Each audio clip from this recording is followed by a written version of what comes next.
All right, so welcome to the first ever collab on the Based Brothers channel, and I am very pleased to say that the first guest ever is Elijah Long. And I think most of my audience already know who you are, but you are soon at 100K subs on YouTube. You are a big proponent of the high Thumos lifestyle, spiritedness, waking up with a strong erection and fire in the belly. Amen, brother. Amen. Bro, this is the first podcast? Yeah, for me, you're doing it's the first one. Yeah. Oh, sick. I'm honored, man. I thought you did several of these. Oh, no, dude. I'm so happy that you came on as my first guest. Yeah, first off, thank you so much, dude. Like, seriously, thanks for reaching out to me, having me on. This is cool. I love just getting on, talking to you. I've known you for a while. Yeah. And I actually have 5 of your books. Dude, your freaking books are awesome, man. I got 5 hardcovers. I'm giving them out to everybody. I gave one out to this guy the other day. I don't even know the guy really. I just kind of handed him a book, said Merry Christmas. It was at this little get together, and he's like, "What is this for?" I'm like, "I don't know, man. I just think you really like this." And he's like, "Okay, thanks. Hopefully he reads it." And I plan on giving one to my little brother. My youngest brother's like 14, so I plan on giving him one and just get him into that base lifestyle, dude. Thanks, so yeah, man, I love the book. I love what you're doing. And by the way, the hardcover is aesthetic. Like I literally just leave that hanging out on my coffee table. And when people come over, they're like, "What is this book?" You're too kind, bro. You're too kind, man. No, guys, buy the book. Buy the book and leave a review on Amazon. I'm telling you, change your life. And if you already got the book, buy another one, give it to someone else. Thanks, man. Yeah, and I mean, we're chatting, and I'm in the High Thumos Discord, and I think it's an awesome place to be in. Iron sharpens. Hell yeah, thank you, bro. Great guy. Yeah, I love talking to you in there. It's been cool to get to know you. Absolutely, bro. But I came across your content already in 2017, so it's been a while, man. And the thing that really struck me, I've already told you this many times, but is your content is so real, it's so relatable. And like the first time I started watching your videos, I noticed that, like, here's a guy who is experiencing struggles in life, and I am experiencing those things too. And you just sort of like made sense of things that I was experiencing in my own life. And I don't know, it's just so rare with that realness in a world of fake, So really appreciate that. Yeah. Keep going. Thank you, bro. Man. Seriously, it's been hard. It's hard to be real, I think, for anyone in front of a camera. Yeah. Because it's just not natural. So you're at the end of the day, when you get in front of a camera, you're alone. And it's hard to be real with yourself when you're alone. You kind of run from some of your stuff. You kind of run from some of that shadow that you have inside. And so, I just realized that me being fake is not really going to help anybody. And, there's times that I like to be a little bit more hyped than usual. Maybe I'm feeling down and I get on camera. I'm like, all right, let's get hyped. Like I want to motivate some people. Yeah. But man, I'm not always like that. So last thing on that, I think it's good to get on camera regardless of whether you are going to post videos on YouTube. I think being in front of a camera helps you work out your own problems and just learning how to speak and figure things out, talking it out, getting it out there is very therapeutic.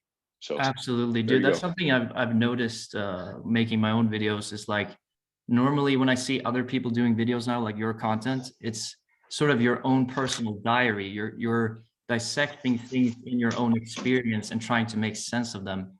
And so it's like you're improving yourself. I've heard you talk about that in your videos too. And I find that to be very true. The things I share on my channel are usually things that I've started to realize, some sort of knowledge or something that I know I need to do in my life.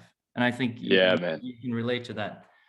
There's a technique, I think it was Richard Fineman, and it's called the Fineman Technique. And it's whenever you teach someone something, you actually ingrain that idea and you ingrain that about 80% deeper than just reading from a book, which is like you read a book and you only retain about 10%. So when you teach it, you retain about 80%. So whenever I've learned something that has helped me and I'm like, man, this is it, this is beneficial. It's like, let's teach it. Let's try to explain it to someone else and make it simple for them to understand. But yeah, and speaking of your videos as well and your content, is I can tell that you're really a lover of wisdom. I appreciate that you always try to seek to understand and learn more. Like when I came across your content in the beginning, it was always you were struggling with something, but you were determined to figure out a way to bypass the problems that were presented in your life. So you always adopted this like mindset of winning, which is also awesome. Like it's very uplifting what you're doing, and so it's awesome, bro. Thanks, man. Yeah. I think for any guy, you can overcome. We can overcome any problem that life throws at us. But you have to. It starts with first a desire to overcome. I think a lot of guys don't initially have that desire until things get really bad, and then they're like, "Oh shit, I got to change something." Yeah. So for me, life kind of forced that upon me. It was like, okay, your parents are dead now and you got no place to live. You have no money coming in. You got to do something. Honestly, bro, if my parents were still alive, who knows what I'd be doing? I might be living in a home. Might be like a basement dweller. Mama, eating Cheetos. I want some pie, Yeah. mama. Mama, Some pie, mama. where's the pizza, mom? Yeah. Dude, I might be a different guy. And I think any guy, you need that push. You need to rub against life a little bit and lean into suffering, because that's going to shape you. And guys are just so like the individual mind, so powerful. Yes. But a lot of times what you see is just there's no struggle there. So it doesn't need to adapt. It doesn't need to evolve into something that is powerful. And so it just gets complacent. We've talked about comfort a lot. But you need that struggle, dude. You got to keep freaking going and be willing to get out of any bad situation. Bro, I mean, the most interesting people that I've come across in my life, they always had some sort of struggle. They always had to like go through something that put perspective into their life and like shape them into the man that they are today. It's always like dude. people who went through something that are the most like interesting and knowledgeable and what have you, Absolutely. That's a great point. Every guy that I've met that's really successful, even I used to work for a car dealership, and the owner of the car dealership was super grateful and like just really wanted the best for every one of his workers. And I think there's a secret that you learn once you go through struggle, you're actually filled with gratitude. Like a lot of successful people that I've met are really grateful and they have a disposition to do good. Yeah. And I think there's, go ahead, brother. Go ahead. Yeah, it like gives you a depth of character. You're sort of thinking deeper, more about life, and more, like you say, more gratitude, more appreciative, more just appreciative of life in general, and like all the blessings you have. Like if you go through something tough, it really does change your character for the better, and that shines through. It's so true. Mm-hmm. Yeah, gratitude opens up. It opens up the world, I believe, because it's like a switch. Gratitude is like a switch, and you can flip that switch. And once you flip it and you decide, okay, I'm going to be grateful today, it's like, boom, I turn the light on and I stop living in darkness. That's gratitude. You got to flip that gratitude switch. And once you do, man, it's crazy. I think that's a big secret that a lot of guys are missing today, because we're in constant bickering and arguing, that you forget to have gratitude in your life. Because gratitude actually, like if I'm grateful and I go to the gym, right, I'm more likely to talk to the lady or the girl at the front desk, or the guy. I'm likely to approach someone and maybe smile at them or say, hey man, like, how are you doing? I'm more likely to engage with others when I'm grateful. If I'm not grateful, dude, trust me, I know how to be depressed. Like that's no problem. I know how to be a miserable sod. But that's the thing though. I think that gratitude becomes a part of you when you've really had to struggle, because that's when you have to see like, man, there's so many things that I can be happy about though. I'm alive, I'm breathing. Like there's so many blessings. You stop taking things for granted, because you actually you sort of become like conscious. You're like, damn, you're forced to. So because you've been through these hard stuff, right? So you have to look to things that help you out during those times. And so then that kind of ingrains a natural gratitude into you.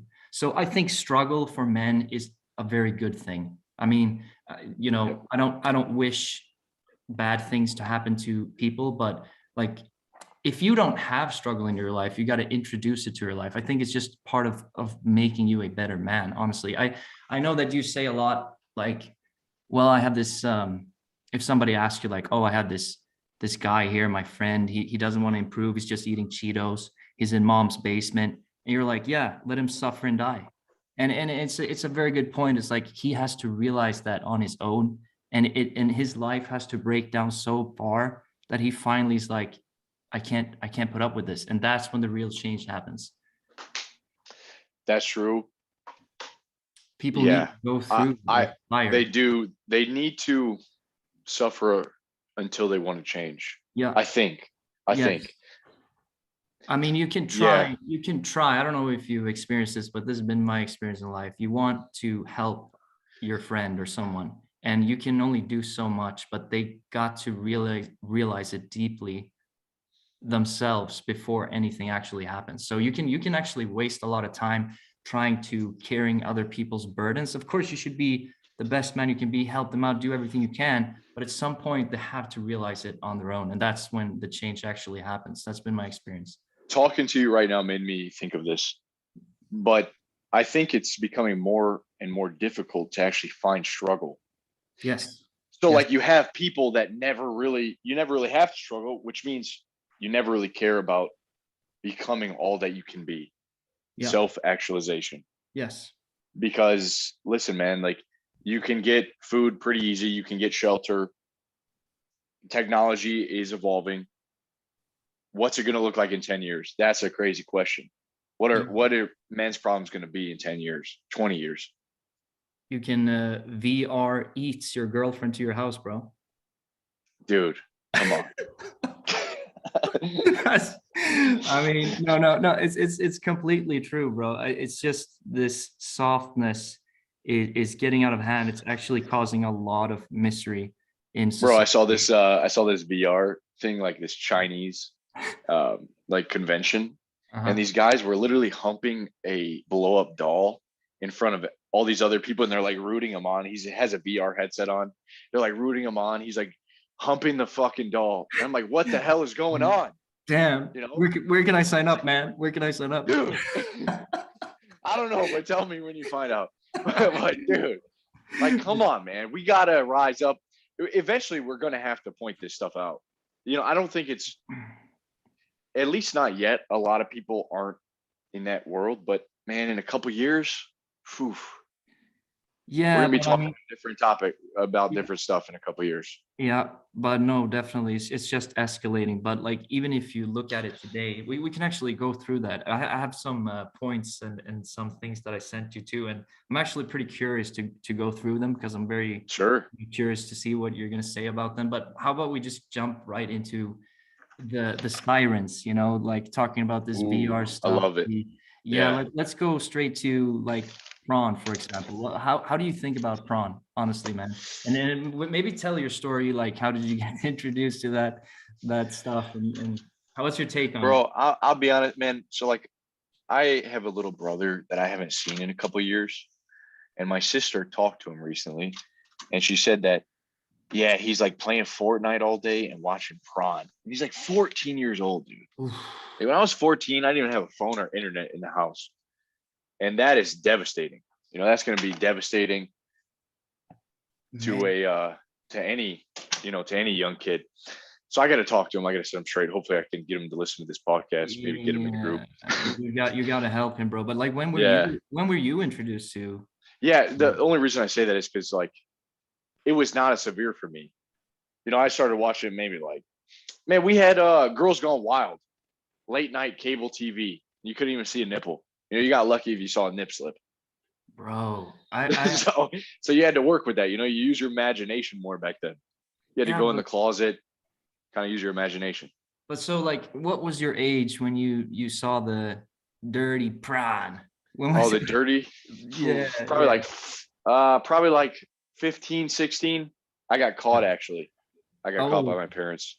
Yeah. And that was just, man, I felt like an idiot. But my dad came to me. My dad was like, bro, he was like, boy, he was like, what are you watching? You watching that hardcore stuff? He's like, you watching that hardcore stuff, or just, you know, the just, you know, just guy and a girl? None of that hardcore stuff, right? And I'm like, nah, Dad, nah, nothing crazy. He's like, all right, good. He's like, son, come here. This is what you should be watching. Yeah. This is the real stuff. This is the good stuff right here. Let me show you. This is the right website, bro. This is where you go. Bro, but my mom was the worst, man. Like, your mom makes you feel some shame, you know, like, dude, I remember feeling so guilty. Dude, but anyway, that was the first. Go ahead. Yeah, maybe that's actually really good though, because then you associated that with like shame. I mean, I don't say that shame is good to carry with you. That's a horrible thing, but maybe that like sort of traumatized you in regards to the prom. Because I don't think clear, bro. Bro, I'll tell you this. I don't think shame and guilt are good for the man to deal with solo. No. Like, unless you have a group that is going to guide you and point, you know, it's okay, man, just do better. But as a young kid, you don't really have that. So you just feel shame and guilt. That's true. That's wrecked. That's no good. I have this method I call LEAP, LEAP, LEAP method. It means limit ejaculation and prawn. Okay. Yeah. And the reason I say that is because whenever you're in a war with yourself, you want to do that thing even more. There's a desire to do that thing. So a lot of these guys I know, Fap, they're just like, yeah, I'm not watching porn in 2022. And it's like, okay, good. But that's on your mind every single day, is to be committed to that. For me, the LEAP method is just limit it and use awareness. So when you catch yourself watching it, you just use awareness. I'm watching porn right now. I'm not going to judge myself. I'm not going to think I'm a fucking failure. I'm just going to carry on with my life. Eventually what happens is you lose the taste. Yeah. You lose the taste for this act. You realize it's degenerate. You realize also too, on a deeper level, like, you know, who's controlling the freaking prawn industry?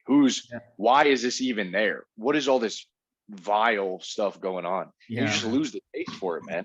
And so a lot of guys they're in this constant shame and guilt, and you got to eliminate the guilt and shame, or you're going to be a wreck.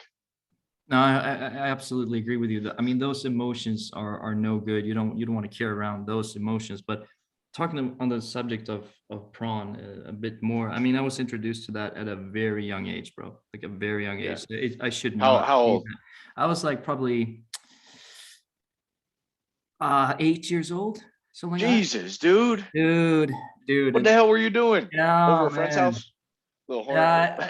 My friend had one of those, you know, what's it called? Is it called VR tapes? Like, it's not the VR, unfortunately. It wasn't. I know, VCR. Yeah, man. VCR. Damn it! It should have been VR. Come on, dude. How young are you, dude? Imagine being 8 years old and seeing that in VR, bro. Like 8 years old. That would be. Dude. That's gonna be nuts. So I was 8 years old, and he had that VCR, that big old block. I don't know, the kids listening to this, they probably don't know what we're talking about. But dude, like, VCR was the GOAT. Like, you literally just had a tape. You keep them in these little you know, plastic things. You just pop it in and boom. Exactly. That was the good times, man. Honestly, that was the first time I watched it too. It was an orange tape that I found in the trash can. No joke. And it said Sugar Walls episode 3, and I'm like, what is this? This sounds kind of like Candyland, you know, Sugar Walls. Sugar Walls sounds kind of funny. So I go home and I pop it in. Me and my friend are sitting on the bed, and dude, I'm just like, holy shit, what is this? I literally unplugged the TV because I thought that the image would like stay on the TV somehow, and I was scared that my parents would find out. So I unplugged the TV and like shook it a little bit and then plugged it back in. Oh, it's just too funny, dude. Yeah, I mean, I remember when I saw it the first couple of times, I thought, you know, I don't even know what it's called in English. When you burn a candle, there's like this white stuff, right? I thought the coom was like from the candles, bro. I was like, why are these women having all this like candle stuff on them? You know, no. Yeah, man. They got wax all over them. Yeah, bro. So I was so young, man. But yeah. So I don't think you're supposed to be exposed to that stuff at that early. That probably messed you up a little bit. 100%, man. Because I think that, so diving a little bit deeper into why I think it's such a horrible thing. there's so many aspects to it. I think that it's many times a very horrible industry. I think people are there for very sad reasons, and by you like fapping to it, you're kind of like sponsoring that type of industry. And it's also like desensitizes you from experiencing actual connection with women. Like you get the totally wrong picture of what intimacy is. I'll be honest, bro. Once you stop watching it, the fives start looking really good. Yeah, man, exactly. Okay, and there's nothing wrong with that, because those are nice girls. You know, it's like when you're in the military. I've heard we got guys from the military in our group. They say when they go to Afghanistan or something, that a 1 in the States is a 10 over there. They call them Afghan 10s. I thought that was hilarious. They call, she's an Afghan 10, bro. You know, so like, bro, it's the same thing though. Once you desensitize yourself, you kind of have these unrealistic expectations. Yes, man. And and also like, I mean, I guess we're going to go into that too, but we can do it already now. But like relationships with women in general, I think that, I know we've been talking about it in the High Thumos Discord about like just having sex for sexual experience. Is that good? What do you do? Should you have a relationship? Like, how do you tackle that whole thing? And I'd like to start out by saying that this is what makes human being kind of a struggle sometimes, because we have this caveman. We have this innate desire. Yeah, sure. We have like this caveman desire in us, which is very primitive. But then on the other hand, we also have like this ability to think higher thoughts and be like in the spirit. And I think that there's something to be said about man and women coming together and building something beautiful, and just like enjoying the presence of each other. It doesn't always have to be about the dirty sex. It can be something more than that. That lust. It doesn't always gotta be lust driven. Before we move on though, let me just say this. When it comes to the prawn, if you guys are struggling with prawn, I feel you. Okay, it's freaking addicting. We know that it has a lure to it. Try to get over that as fast as you can. Do not make that your 2022 goal. You need to get over that and be on your way in life. You got bigger fish to fry. Okay, bigger fish that we need to start catching. We got to worry about our money. We got to worry about a lot more stuff than just that. Don't let that hold you back, dude. Okay, you're bigger than that. That's just a road bump. Get over it. Okay, so now we're moving on to relationships. I think relationships are great, man. I really do. Yeah. I think that a guy kind of has to, a guy should interact with the opposite sex. He should try to, once he's in his teens, once you get out of your teens and into your 20s, past 25, if you had zero contact with the opposite sex, you start to feel a little bit weird and kind of caught in your head, because you're thinking about how they are. And when you interact with them, you get to see actually how they are. It's not just in your head. Yes. So you need to realize that they're very similar to us. Like, girls are very similar to us. They like to have fun. They shit. They have diarrhea. Yeah. They like, everything that guys do. They like good food. They like good sex. They like everything, dude. They're not that different. But when you don't interact with them, you could just kind of think they're these different creatures, and they're really not. They're very simple, and just like us, right? Humans are pretty damn simple. So the more that you can familiarize yourself with the opposite sex and make it normal, the more you can stop fearing them, and then you don't really care to please them as much, and that you just kind of have fun and you be yourself and you relax in your masculine frame. You be a man. And back to the relationship, eventually you get into a relationship, you kind of, maybe you date a few girls.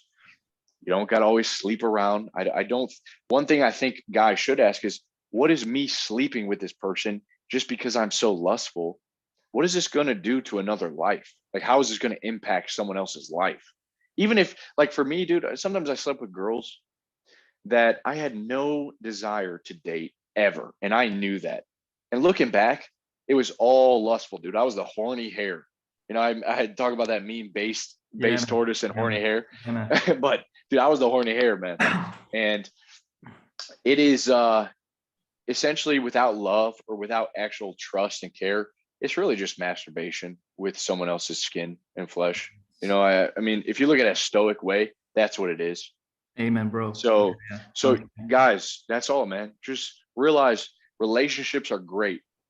They can be a huge asset. You get in the relationship with a good person that has some goals in life, that is doing well, that's an asset to your life. All right. Cut all this red pill stuff and listen to all these guys on YouTube, MGTOW, going your own way. Just cut that out and go and experience life for yourself. And you realize that women are great. There really are. There's some shitty women, just like there's shitty men. But you got to get out there. Eventually, you get a little bit a little swagger to you. You feel kind of confident talking to girls. No big deal. You can approach a girl. You can hit her up.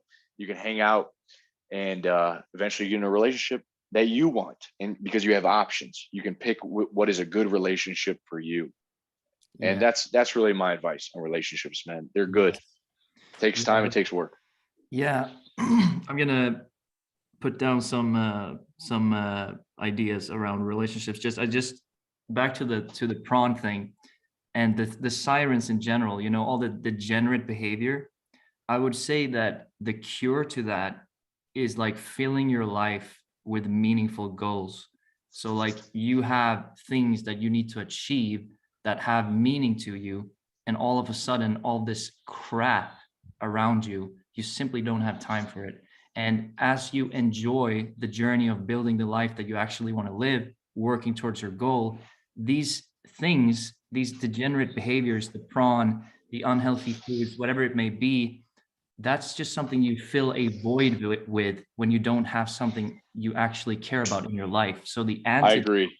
is like building a life where you have goals that are meaningful to you, where you just like you're creating the narrow path for yourself. Like, this is what I got to achieve. This is how I'm going to use this year, this month, this week, this day. And I simply cannot afford to screw around. I can't do that. And over time, it doesn't appeal to you. These things do not appeal to you anymore. Well, let's be honest, dude, because I know that you were young Emil, handsome Swedish guy out there.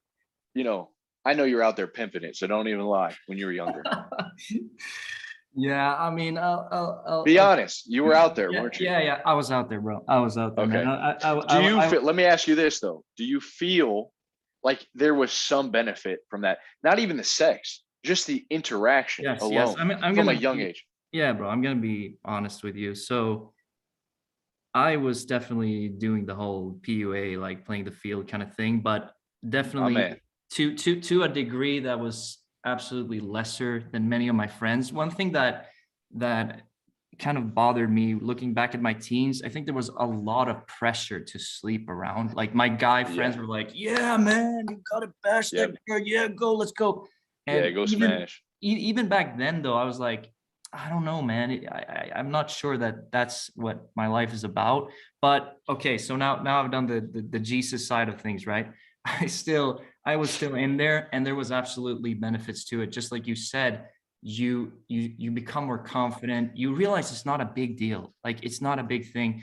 That's what it is. You're not uncomfortable around them. But then after a while, when you've gotten that experience, you get to a point where you realize that, like you said, it's just, if there's no future, if there's like no potential, it's just you masturbating in a hole and it's empty. Right. And you're probably like, that person maybe gets feelings for you. You're kind of messing with them.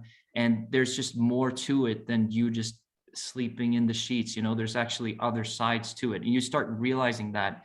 And you also start seeing like, man, my time is limited. I'm here to, I have goals I got to achieve. I can't run around like chasing women. I got better stuff to do with my life.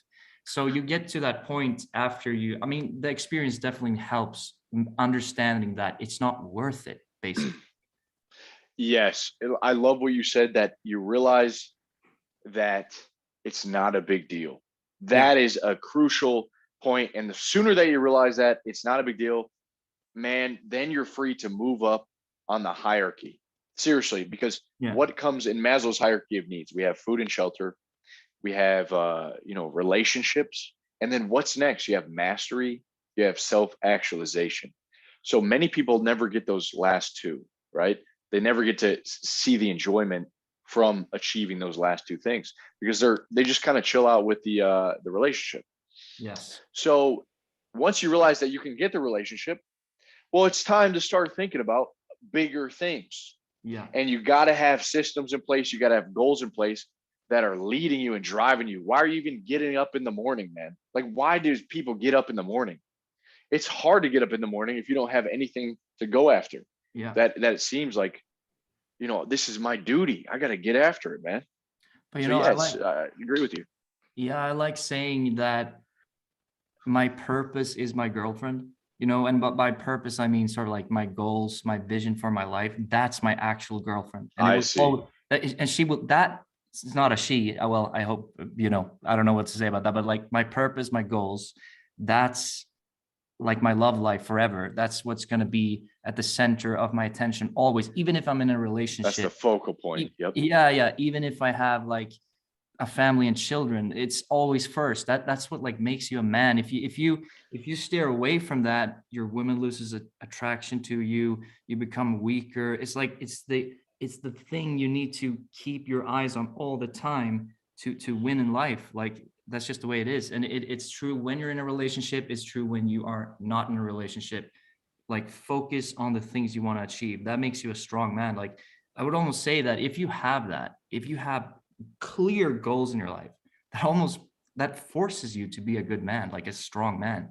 It's almost like the It does. antidote to all the crap, It centers you. It Yes. really does. It centers you, and it makes you capable of overcoming like a lot of the little inconveniences of life. Yes. And even in a relationship, like you said, like you'll be a man.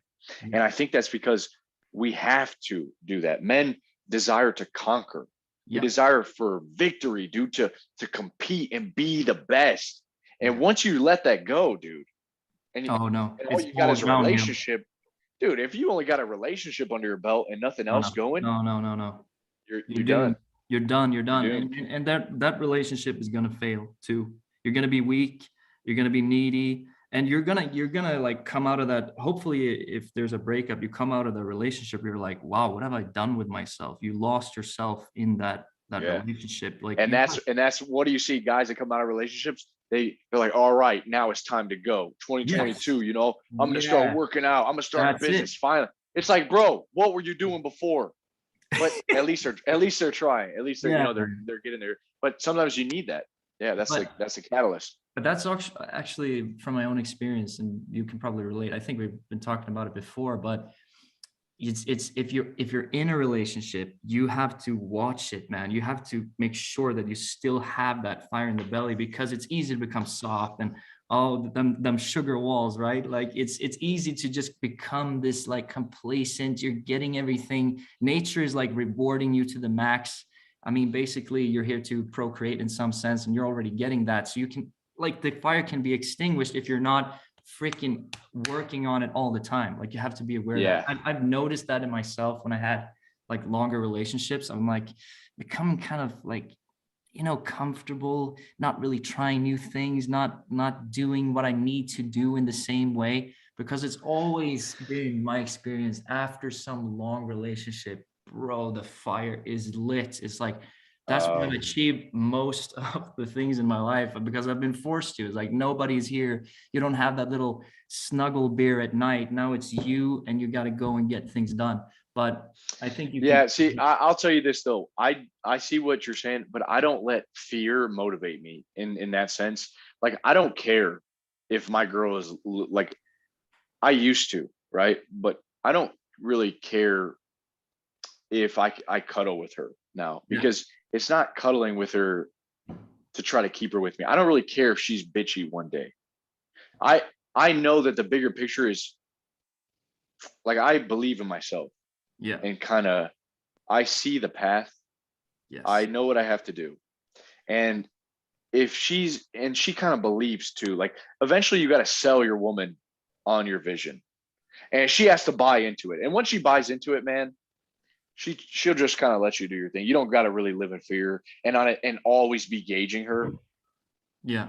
Because you're just doing your shit, dude. It's like, it's not that complicated. Just do your shit, do what's in front of you, and stop living in fear. That's all. Hopefully that makes sense. And I think that, even yeah, I mean, my experience has been that at some point I became a little bit soft because I was just, Yeah, she was baking the good cake and I giving see.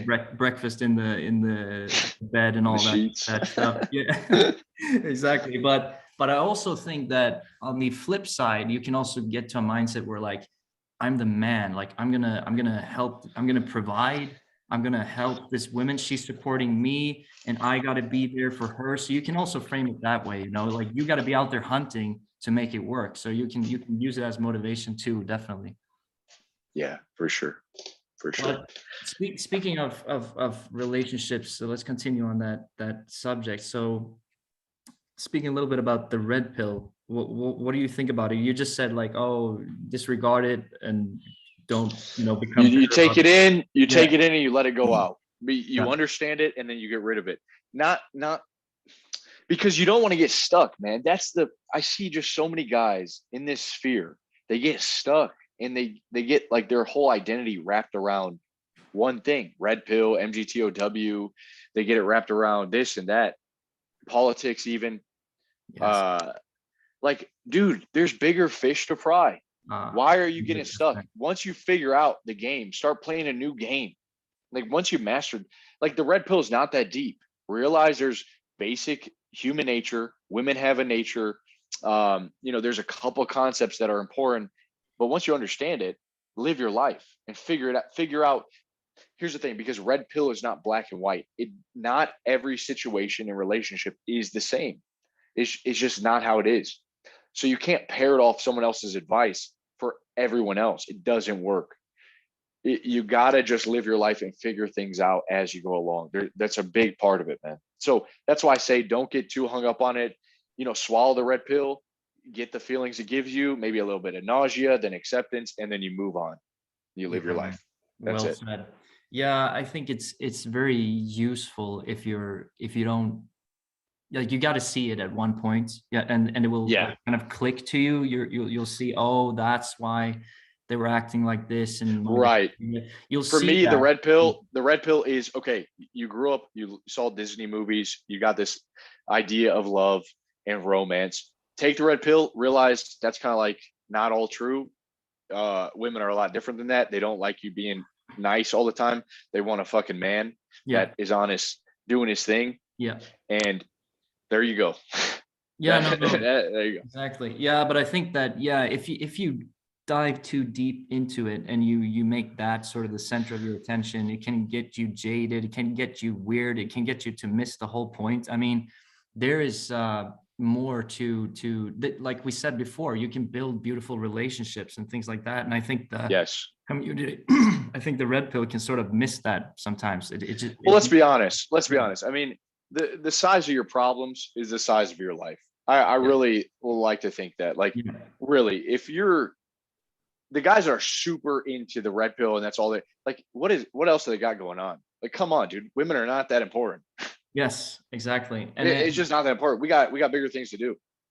absolutely. I think that's where you need that's where, like, you asked me my experience with women, and when I was out there, and Yeah, yeah. that's where you end up. That's like been my experience. I'm Right. like, I got these things I gotta achieve.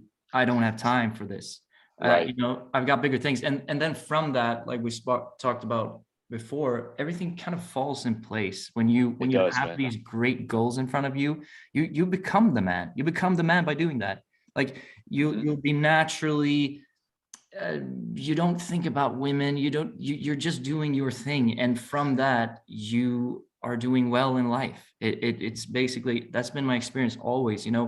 I think my life has been the best when I've had to, like, struggle for some goal, Yeah. and really put my all into it. And that's when I noticed that women were absolutely most attracted to me, because I didn't really care about them. You I didn't had these care. I had these great goals, and they were like, damn, this is the guy, man. He's out there. Yeah, He's man. he's like, he's got all these visions, and he's doing so well. And he's this is what he's focused about. Like, that's what he cares about. And that has always turned them on so much. I've noticed that. Yep. But I'm not even doing it for them. I don't care. Like, You're I've doing got it for these you. things to achieve. Yeah. Yeah, man. I agree. Let me just clarify that I'm not saying this because I think I'm better than anyone or I know more. Like I'm Uh-huh. just older. So if like a 19-year-old or 21 is just getting into red pill, he's probably like, fuck you, Elijah.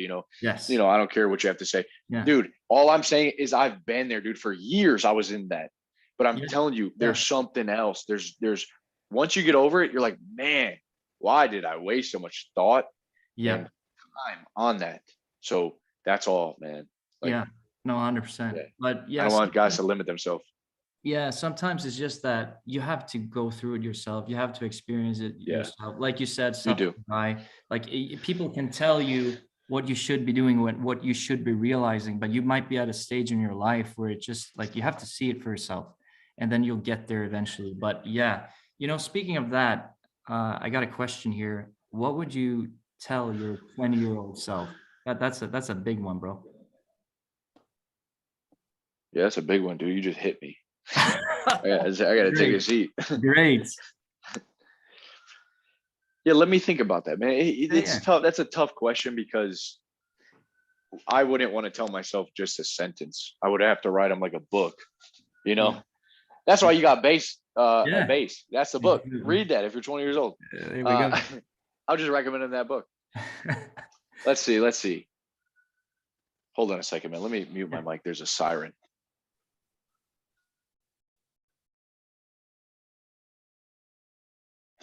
Well, let me ask you, Yeah. because we're in similar ages. What would you tell yourself? Sure. I would say to my 20-year-old self, yeah, I don't want to promote the book, but yeah, those things definitely in the based book. But um I would say calm down. Like it's gonna be all right. And the most important thing that I've realized is that you are not your thoughts. I'm always speaking about that on my Yeah, channel.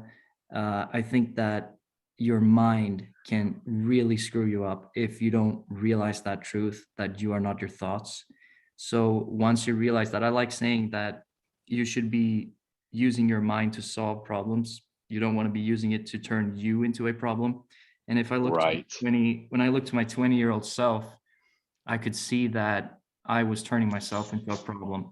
And I was very, very, very affected by the opinions of others. This is why I created Based Brothers. This is why I wrote that book. That's like the core message.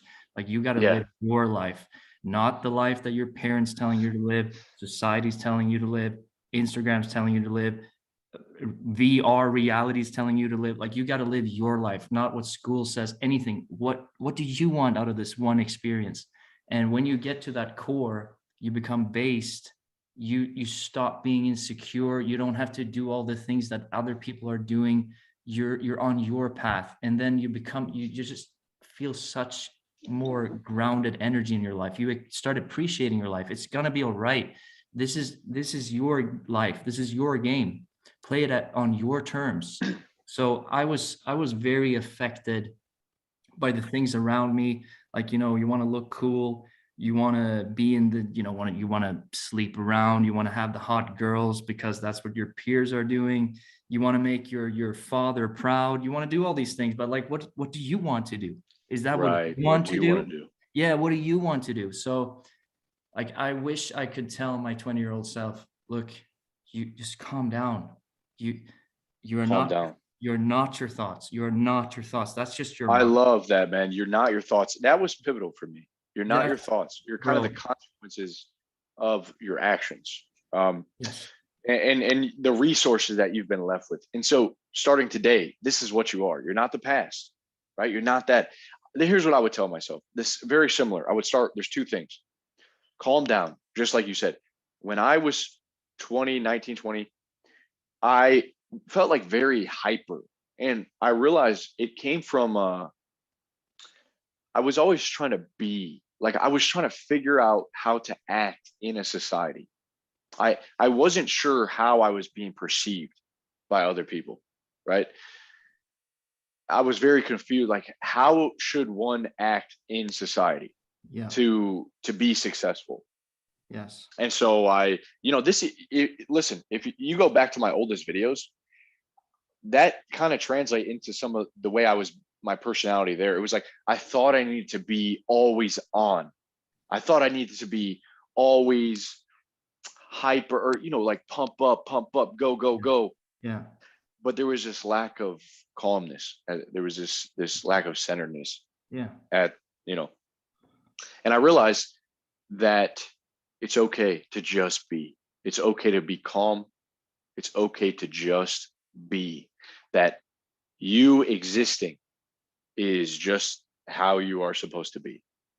You don't need to, and that once I got comfortable being alone, just calming down, I realized, man, I'm fine how I am, and there's a certain charisma and spontaneity that comes from that centeredness where you don't even have to try.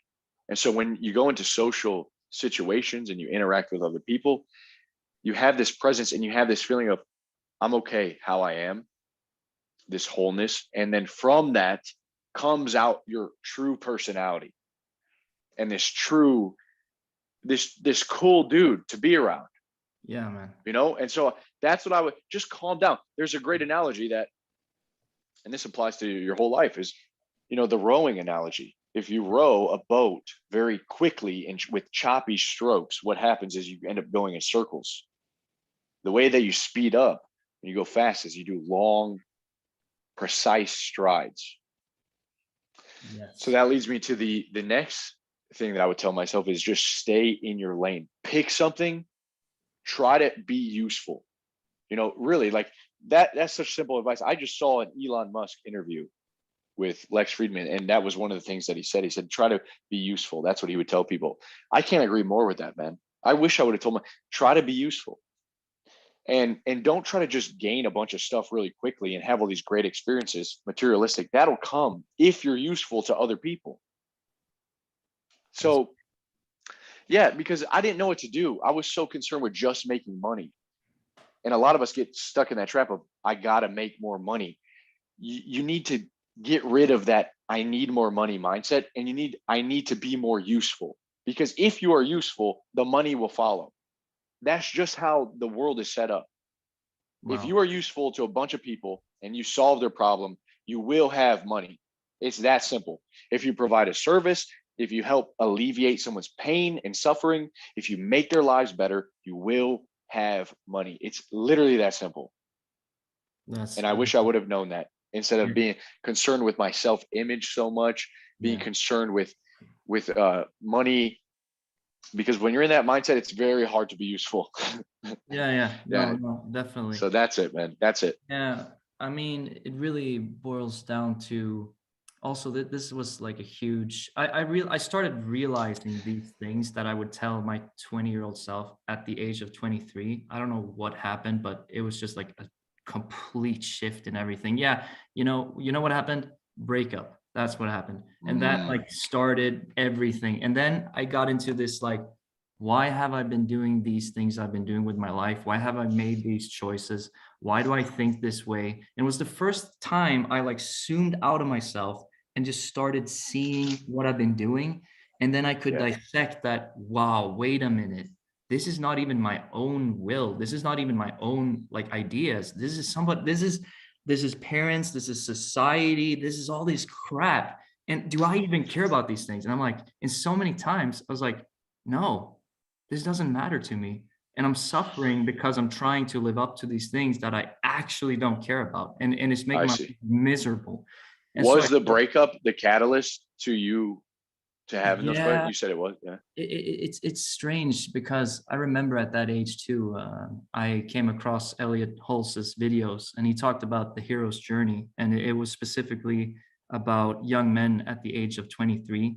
And he sort of talked about how at that age something happens in men, like they need to go on a hero's journey. They got to go through the struggle, like there's some maturity, and that resonated so deeply. So I guess it was, I don't know if it was part biologically, like I'm developing as a man, but then also having a breakup at that time. I don't know what came first, maybe I was starting to have these thoughts and I saw my relationship too. I remember seeing my relationship and feeling like, wow, this is a great girl, but I can see how my life is going to be. I was studying law. I was with this great girl, but I could just see how everything was going to pan out. And that was like giving me this nauseous feeling of not being on the adventure. I'm not going on the hero's journey, and this is not good for me. And so I sort of had to go through suffering there, and that led me to start questioning everything and getting to more of the core of myself. And in that, that's when I started meditation. That's when I really started, looking at to mentors, started reading, doing all these stuff for me. It completely changed my life. But I also realized in that moment, around the age of 23, through meditation, that my life is already good. It's already amazing. Like, I'm so blessed, and I don't need to be X, Y, Z. I don't need to achieve X, Y, Z before I can experience a great life. My life is already great. And I understand that that's the core experience of being a human. When you see that you are not your thoughts, when you are just in the presence, you feel amazing. And that's such a nice place to like operate from, because I didn't even know that space existed prior to me going deeper. And so now when I'm in the world, it's like I'm not going away to Tibet and being a monk and just sitting in a cave where I could have probably enjoyed myself a lot because I love meditation. But I'm like, okay, I'm in the world. I know that the core experience of life is awesome. And now I'm choosing to play different games. I have these different goals, and I'm doing all I can to achieve them. But there's like some saying that you're in the world, but you're not of the world. And that, of the world. yeah, it gives you this like detachment from everything going on, so you can feel grateful, you can feel like you're enjoying your life while you're still trying to do these different things, you're trying to achieve these things. It changes everything, because otherwise you walk around on earth and something doesn't go your way, and that always happens. It just always happens, and that like starts to corrupt you, it ruins you, you get depressed. But if you've developed that insight, like, man, my life is already good, then that doesn't break you as much. It doesn't ruin your experience. You know what I'm saying? You know how you said you had the breakup, and that was kind of the catalyst to you questioning, what am I doing? Yeah. What am I doing, and where am I going? Excuse me. So that thank God that happened, dude. Because yes. Oh my God, yes. What is stopping you from just doing the same thing on a day-to-day basis? Where are you going? That's a huge question. I honestly, this is something I don't think about a lot, but I'm glad you brought that up because I'm thinking about it now. Yeah. And I think it is so important for a man's life, because you're not just going to like get married in, kind of like a woman, or to find someone and then just like, okay, we live happily ever after. Okay. No, you got to do the work. You're a man. Yeah. You're a man, and you have to ask yourself the question, what is it that I really want? Because if you don't figure that out, and that's going to change, it'll change throughout the years. But if you don't figure out what is it that you really want in this life, maybe to experience, what kind of impact you want to leave, what do you want to build, what do you want to create with your life and your time and energy? If you don't figure that out, you will be stupidly entertained by whatever is in your environment. Yeah. And you will just wake up and be stupidly entertained by TikTok videos, by video games. Yeah. You're literally living in a Skinner's box. Yes. Which is, you go to a casino, what does the gambler want? He doesn't necessarily want to like leave with a giant, bag of change. He's just addicted to the feeling of gambling. Yeah. That hit, that next hand, that next roll, that next dice roll. So unless you figure out what is it that I want, you're going to work to exist, to have enough money to exist. You're going to show up to a job that's not going anywhere. And you're just going to keep doing that because you have nothing else. It's just, who put us, bro, Emil, who put us in these lanes and these paths in life? Who told us, all right, you're going to end up going to school? Like, how did we come to start working the jobs that we do and having the anxieties that we do? And like, who put us here? And it's our whole upbringing, lacking awareness and lacking that insight into what it is that we really want. So we end up going to school, we end up working dead-end jobs, we end up becoming miserable, and we don't even know why. and we never question what it is that we want, dude. Exactly. And that's exactly like we were talking before. That's when the sirens get you. Your life is empty. You don't have an anchor. You don't have something that you're building your life around. And so you got to grab life by the reins and take charge of your life. Like you gotta ask those questions. The thing is that I think a lot of people in general, just they're not comfortable with facing themselves in the mirror and really going deep, like what are you doing? Why are you doing this? Why are you behaving this way? Why are you why are you engaging all this bullshit?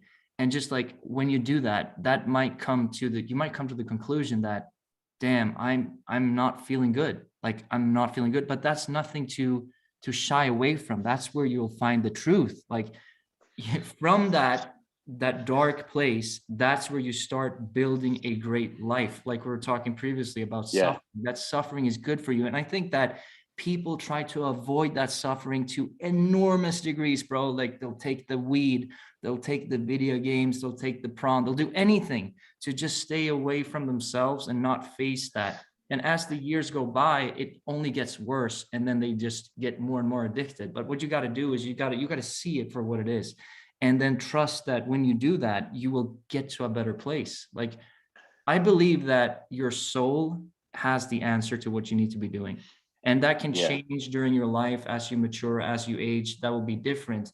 But if you go to the core of yourself, you will see like this is what you got to do. And then once you go on that journey, then you'll start to feel that fulfillment. Like you know who you are, and you know what you need to do if you just look inside. I think a lot of guys come to that, I think for you too, bro. Like once you have discipline in your life, you realize that rejection of pleasure, constant pleasure, ends up being that you gain pleasure from pain. Yeah, man, absolutely. Like if you Yes. and that happens when you start working out, I think, and Yes. you do the meditation, the cold shower, and you Yes. start to see yourself being disciplined, and it gives you pleasure. Yeah. And so you realize I'm not just on this freaking island partying away and just freaking getting high every day and drunk and this and that and fucking around with girls. Then the discipline becomes more fulfilling and satiating to the Yes. soul. And then what happens is you start to ask your question, well, what do I want to do with this life and this power? Because it gives you power. Nietzsche believed that was the answer, I believe, to nihilism, is that you master yourself, and there's power in that. And so once you have that will to power, then you start to think, man, what can I do with this? Yeah. Who can I impact? What do I want?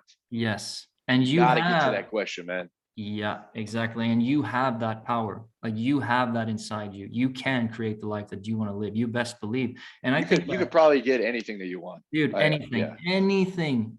Like if there's a will, there's a way. And I think that just being on that path is going to be satisfying in itself. Like you said, like even if you don't reach that goal in the material world, even if you die pursuing the things you care about, that's a good life. Like if you take an arrow to the knee and you can't walk, you can't go on the adventure anymore, bro, it's still worth it. It's your adventure. It's not someone else's. This is what you were supposed to do.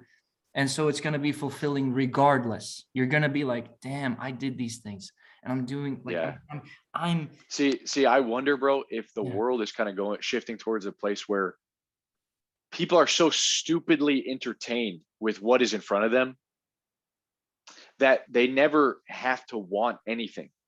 For me, the catalyst to all, like anything, like little bit of accomplishment that I even have, there's still many things that I want. Oh, bro, I think there you go. Yeah, there we are. The catalyst was I was miserable and I wasn't happy. Like I didn't have TikTok. I didn't have video games. I had some shows. It was like, and I did end up playing video games, but I realized like, what the fuck am I doing? Yeah. I'm not happy. I can't keep avoiding this. And so I made a decision that I'm going to change my freaking life. Okay, start out, okay, I want to be healthy first. Like, let's get a great physique. Like, let's just get strong. That was the first thing. Then it was like, okay, I need money. I was working 3 jobs, dude.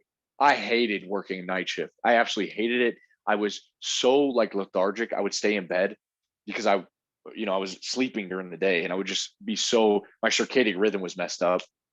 And I would bartend on weekends, and then I would clean this church and these apartments in the morning, like right after my security job.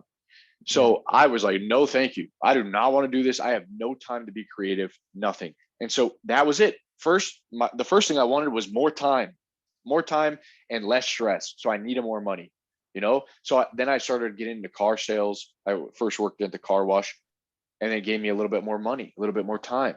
And then what happened after that? Well, I did bodybuilding competition. I got a little bit of, I did a little bodybuilding, but now I had more time. And now what came out of that? Started making YouTube videos because I had more time to be creative, to be alone with my thoughts, and to to sit down and share those with other people. So that's what it is, man. It's just life, suffer and die. Like, yes, you'll suffer. You need to suffer a bit to take action. yes, but I mean that's so awesome. That's just exactly what it's about. You can tell that you were in these different places, and that's what that's what's so great about your content and everything you're doing, because you're always determined to overcome. Like, you're always determined to become better. Like, every time there's something in front of you that you want to solve, you're gonna get that done. You're gonna upgrade yourself. Yeah. It shines through your stuff. Yeah. That's why, Bro, I'll be honest. I really want to drive this point home. It's like, even for me, we're in 2022. The world's a lot different than it was 10 years ago. Like, it blows my mind how good things are. I'm scared of like comfort, like too much comfort, because life is pretty fucking comfortable, Yeah. Like, I'm not where I was 10 years ago. Like, things are a lot more comfortable. And so in my mind, it's like, well, what else do you want? What's next? Yeah. That's a tricky thing, but I'm going to figure it out. And I have that developing. Yes. And yeah, I think that's probably what, Jordan Peterson, like, he has that self-authoring program. Yeah. And I think that's part of what he does is he's like, okay, well, where are you now? Where do you want to be in 5 years? Where do you want to be in 10 years? And then you map out a way to get there. Exactly.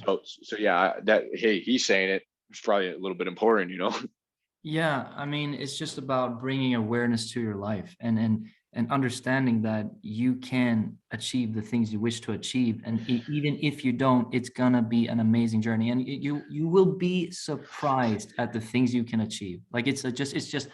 mind blowing once you Bro, set up. I'm gonna let you go. I'm sorry for keeping her. I gotta tell you this. I think that now in 2022, every guy should try to leave his home. Yeah. Like, before, like, you don't want to be at home at 25. Okay. You just don't want to be at home. I know a lot of European bros, like, that's just the thing. You kind of stay with your family until you get married. Like, dude, you have to set out on that hero's journey, and you got to suffer. You got to learn to pay your own bills. You got to learn to talk to the landlord. Hey man, where do I pay my rent? You got to learn to do stuff on your own. Yeah. And that's going to be exactly what you need. If you stay at home, dude, you're too comfortable. It's literally that simple. Like, I really believe that. Mommy, where's the pie, mommy? Yeah, dude, come on. Your mom's like washing your doo-doo stained underwear for Exactly. you. You're 23 years No, old. It's no. like, bro, how do you expect to be anything and to get what you want? No, 100%. But So move out. yeah, absolutely. But bro, it's just so awesome and interesting talking to you. So if you don't mind, I hope we could, like, just get through these points, because it's just so interesting to hear what Sure. you have to say. So let's see if we can do it. So one of the questions I have here is what would you say is your greatest victory the past year? Damn, that's a good question, bro. You're loaded today. And You're loaded cannon. yeah, man. I'll trying to dig out the golden nuggets out of this Yeah, I mind of just yours. love, like, I truly love building the group that I have. I really do, man. Like, I'll be honest with you, I don't have many friends in real life. Um, I kind of think friends are a bit overrated if all you guys are doing are drinking and shooting the shit. But the relationships that I've had with the guys in the group, we even bicker sometimes. Like, some of us get in like little bickerments and disagreements, and that's good. I think that's That's healthy. good. Yeah. Like, honestly, the guys that I just being in this group and having hundreds of these guys, dude, some of these guys are going to be at my wedding. I can guarantee you that. Like, Yeah. like, I'm going to see them get married. I'm going to see them have kids. the biggest victory for me is actually having this group and That's awesome. and feeling like a true connection with other guys. When I did the meetup, that's what it is. When I did the meetup, we went to Knoxville, Tennessee. Yeah. We had like 20 guys get together, all from the group, all OGs too, right? When I was there, bro, I just felt like, wow, this is real. Like these are real men. To see their face, to look them in the eye, to talk with them and laugh, that was real, man. And that's been my goal, is to unite the men. Like that's unite the men. Like that's my motto, dude. That's And amazing, man. for me, dude, that was like so fulfilling. And we're gonna do another one actually in March, hopefully in Texas. But Man, I hope I can join one yeah. of those sometime. Oh, dude, we got to go to across the pond. Let's Hell go, yeah. bro. Let's go, man. But that's awesome. Yeah, I Well, truly that's for me. believe that. I truly believe that it's essential for men to have a tribe, and to be like, you need to surround yourself with other strong men who are on this journey of like trying to build a great life. You have to have that help around you and that perspective. But bro, it's kind of surprising to me that you wouldn't have more friends. Like you seem like like everybody says, you're that big bro. You have that great energy. Like, man, you're an awesome guy. So, but so Thanks, that's man. I mean, I yeah. got my own flaws. I'm sure I'm kind of annoying to be around sometimes. I talk a little bit too much and, Yeah. Who can be isn't? loud, but yeah, I mean, but I guess, I have friends at jiu-jitsu, and so I'm not saying like I'm a No, no, like no. just a loner. I guess I don't care. It's kind of hard for me. I was born in Tampa, Florida, Yeah. and when I was 15, we moved to Ohio. So I kind of got ripped away from all my really good friends that I grew up with. So when I came into high school, it was like everyone had their own cliques. Everyone was kind of friends from elementary school. Hmm. So when I started lifting weights, I was known as that like guy that had muscles, and I kind of got some friends from there. Uh, but yeah, man, I had my little friend group, but other than that, it's just like I don't care to. It's hard to make friends at an older age because you don't have that history. Yeah, You don't bro. really have that deep Yeah. history with each other. My guy, and that's something also I've realized in regards to friendships, and it takes a lot of time to build something truly great. Like most things take a lot of time, and as I've gotten older, my social circle has changed like completely in so many Has it ways. got smaller? Yeah, it's smaller. Like Yeah. we've outgrown each other, things like that happen. But I have one like really, really close friend to me, and that's honestly that makes a big difference. So if you have something like that, I think you should really cherish it and hold on to it, because I have this Yeah. this friend of mine, like we really I like to say like he defrags my mind. Like when I talk to him, how you say that your mind gets corrupted if you don't Yes. like socialize. Well, I have this friend that I can call him at any moment, and he will like talk reason into me. He'll see like the things I'm saying, like, dude, what the fuck are you onto? What are you doing, bro? This is craziness. And I'll just laugh it off, or like Yeah. laugh at myself. And so you need that. It's like the sanity check you get if you have that bond.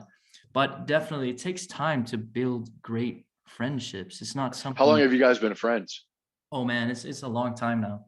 It's probably, Years, eh? yeah, man. I think like since I was 19, and I'm 30 now. So Wow. Okay. Awesome. that's a long time, bro. Yeah. Once you hit that 7, 8 year mark, man, when all your cells in your body have changed, you're a new person. You're still friends with that guy. That's cool. Yeah. Like, So it definitely helps, but like, yeah, it takes time to develop great friendships. And then you have like the acquaintances, you have friends you go partying with and stuff like that. But to have yeah. that like deep connection, that's rare. It's far and in between, and that takes time. So, but bro, moving on. Let's see if we can wipe out all these questions. So moving on to something completely different. Your best reads the past year, and why? I'll go from the past year, but let me just say of all time, Yeah, go ahead. there's two books. Let The me name guess. of the Let me guess. Yeah. Name Yeah. of the Go wind ahead. is one. Name of the wind is one. Yeah. Yeah.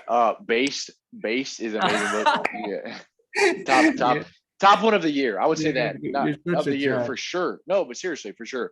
I just want to let the guys know kind of what even inspired me to start reading and fall in love with reading. is The Name of the Wind. Yeah, by Patrick Rothfuss. That book came at the right time. I think I read it when I was 20 years old, maybe 21. And it was the first time that I encountered the hero's journey in a book format. And that made me want to get out of, I saw this hero overcoming the odds, rising up. That right there made me want to do the same thing. I had never related to a hero so well. It's like, dude, this guy's, and he was younger than me too. I was like, dude, I can do this. So yeah, The Name of the Wind by Patrick Rothfuss, great fantasy book. Yeah. And a more practical book that, you know, still has an impact on me today is The One Thing by Gary Keller. Yeah. Yeah. Yep. Yeah, I've taken part of those, both of them. I enjoy them a lot, and I think that, you know, speaking about fantasy, one of the best books that I read the past year was The Lies of Locke Lamora, which you recommended. Oh yeah, man. Yeah, man. And I totally forgot. I'm so pumped that you brought that up. Yeah, dude. And the thing with, and I read The Name of the Wind as well because you recommended it. And the thing, which one did you like better? I think that I can really relate to why you would like The Name of the Wind at the time of your life where you were. At the time, right. Yes, man. And the age you were in. And I really understand that. And I really appreciated The Name of the Wind because I had this, like, I don't know, it's like kind of this nice feeling reading it. It's just this. It's very poetic, and his prose is just beautiful. Yeah, exactly. It's like very pleasant to read it. I really enjoyed it. But then Lies of Locke Lamora is a bit more like, it's more grown up in a sense. It is. But I don't know if I would like put them next to each other in that way. They both gave me a different feeling, but at the same time, like at the core of both those fantasy novels is that they ignite the fire in you. That's what I like about it. It's like it shows you the hero's journey and you start feeling like, damn, this is what I want to experience too. And I can relate to that. And you can sort of integrate that into your life and you can ignite the fire in yourself by seeing that. That's what I like so much about those type of books. Dude, I'm glad you brought that up because yes, Lies of Locke Lamora is probably one of my favorites now that I'm this old. Yeah. And it's more gritty, it's dark, and Locke is more relatable. Just overcoming the odds. There's a quote in there. It's something like, you know, we were prepared for a time like this. The water may be over our heads, but we're the fucking sharks, boys. You know, I love that part. Let's go. It's just like, dude, they're in deep, deep stuff, and they overcome it, and that's so cool. I love that. Yeah, no, it's a great, and I remember we talked about it sometime, like the characters in Lies of Locke Lamora, how they, you know, the band of bandits, basically the pirate's life, really, right? Pirate's life. Yeah, pirate's life. The second book is actually about them on a ship. It's a very seafaring. Yeah. No, man. So, dude, I actually have quite a lot of books I would like to say I read this past year. I think you've read a lot of them, but let me just go through them and say why I enjoyed them. Please, yeah. So the first one is Anti-Fragile by Nassim Taleb. Have you read that? Yeah. No, I've read the synopsis, like a quick review of it. That's about it. Dude, the thing about that book, I thought it was so good. He shows how, you know, resilience and building a life where you're anti-fragile, where you can, you know, when you go to the gym, you tear your muscles and they become stronger. When you go for a run and you hit the ground, your bones become denser. Like every time you're pushing the limits, you are becoming stronger. And he shows how this principle is universal and how it operates in the micro, in the macro, like how whole societies benefit from this chaos if they adapt it correctly. Like there's always going to be chaos in the world, but if you use it to your advantage, that will make you grow. And I think it's so cool how he demonstrates that at different levels, like from the individual to the whole world. So that was awesome to like anti-fragility, man. That's key, bro. You got to be anti-fragile. Yeah. So for the guys that haven't, that's like you grow from the stress instead of breaking, correct? Exactly. Yeah, exactly. Okay. So that precisely. So everything that is challenging you, is actually growing you into something stronger. As long as it's not, it's the cliche, like, You don't want it to be too stressful. Yeah, exactly. What doesn't kill me makes me stronger. So like embracing that mentality that you want to be that guy who benefits from chaos. You actually like that. Like we were talking before, the pain is good for you because it's going to forge you into the man that you need to be. So it's like just reframe everything and invite that into your life. You don't want to be hooked up to the VR, eating Cheetos and weakening yourself. You're going to be miserable. Yeah. You want to be forged in fire, and it's good for you. So another one is one that I think you've already read. It's As a Man Thinketh by James Allen. I think you recommended it in the High Thumos. That was the book of the month for last month. Yeah. Let's go. I think that was also beautiful, like showing the strength of your thinking, how you can use your mind to, achieve great things. That's the way. There's a quote from there, like the man is the master gardener of his soul. Yes, that's and you so got to good. clean those weeds, man. You got to, pick them out. Exactly. And I mean, even though, if you see the truth that you are not your thoughts, once you've done that, you almost become like a mage, because now you can use the intellect to your advantage. You can forge reality to as you wish to forge it. Like you can frame things if you experience adversity, you can all of a sudden, you zoom out, you see that you're not the victim, you're not your thoughts. Okay, this is what happened, but I'm going to do this. I'm anti-fragile. I'm going to use it to my advantage. You start using your mind to solve problems. This is what it's meant to do. It's a beautiful thing. The mind is such a blessing, but I think so many, including myself, and this still happens. I'm not like, great or amazing with this, but the mind can totally screw you up if you use it against yourself. The intellect is like supposed to be projected into your life to help you. You don't want to use it against yourself. I think we get stuck in the mind. Like the mind is a tool. The mind is a tool for you to pick up, to use when you want to achieve something. You want to be creative. You want to solve a problem. You want to do something that's helping you in life. You don't want to sit and use it against yourself, like having all these freaking thoughts, self-doubt, like the horny hair you're talking about. Like the horny hair. You questioning yourself, all this BS. Like you got to see your mind. Like let's make an analogy. When you go to the gym or when you're working out, when you work out, you're doing that to strengthen yourself. But if you're working out all the time, 10 hours a day, you're gonna be damaged by that. Like you're gonna hurt your body. And so if you're in your mind and you're like allowing the mind to affect you, that is going to hurt you. It's a tool that you use at specific occasions and then you put it down. And I know that sounds easy, but it's like you have to it's very difficult, man. There's two things that the CEO of the car company and I think the CFO, they told me something I'll never forget. The CEO told me that the sales day begins the moment that your 2 feet hit the ground. And what he meant by that is that as soon as your 2 feet hit the ground, you have to have intention, and you have to realize what you're going up against. Like if you have no intention to help someone else and to make someone else's lives better by the product that you're selling, you're not going to want to sell. Yeah. You're not going to want to interact with people. So that was a big mind thing for me. The second thing is that the CFO told me, he's like, you got to realize, Eli, that you are the coach. You're your own coach. You have to coach yourself on a daily basis. You have to coach yourself to have gratitude, to not be negative, to be positive in not all the time, obviously. Yeah. You have to coach yourself, man. If you're not your own coach and learning from yourself, you're just going to be like running off and like chaotic, like a little dog, like a little dog that's always barking.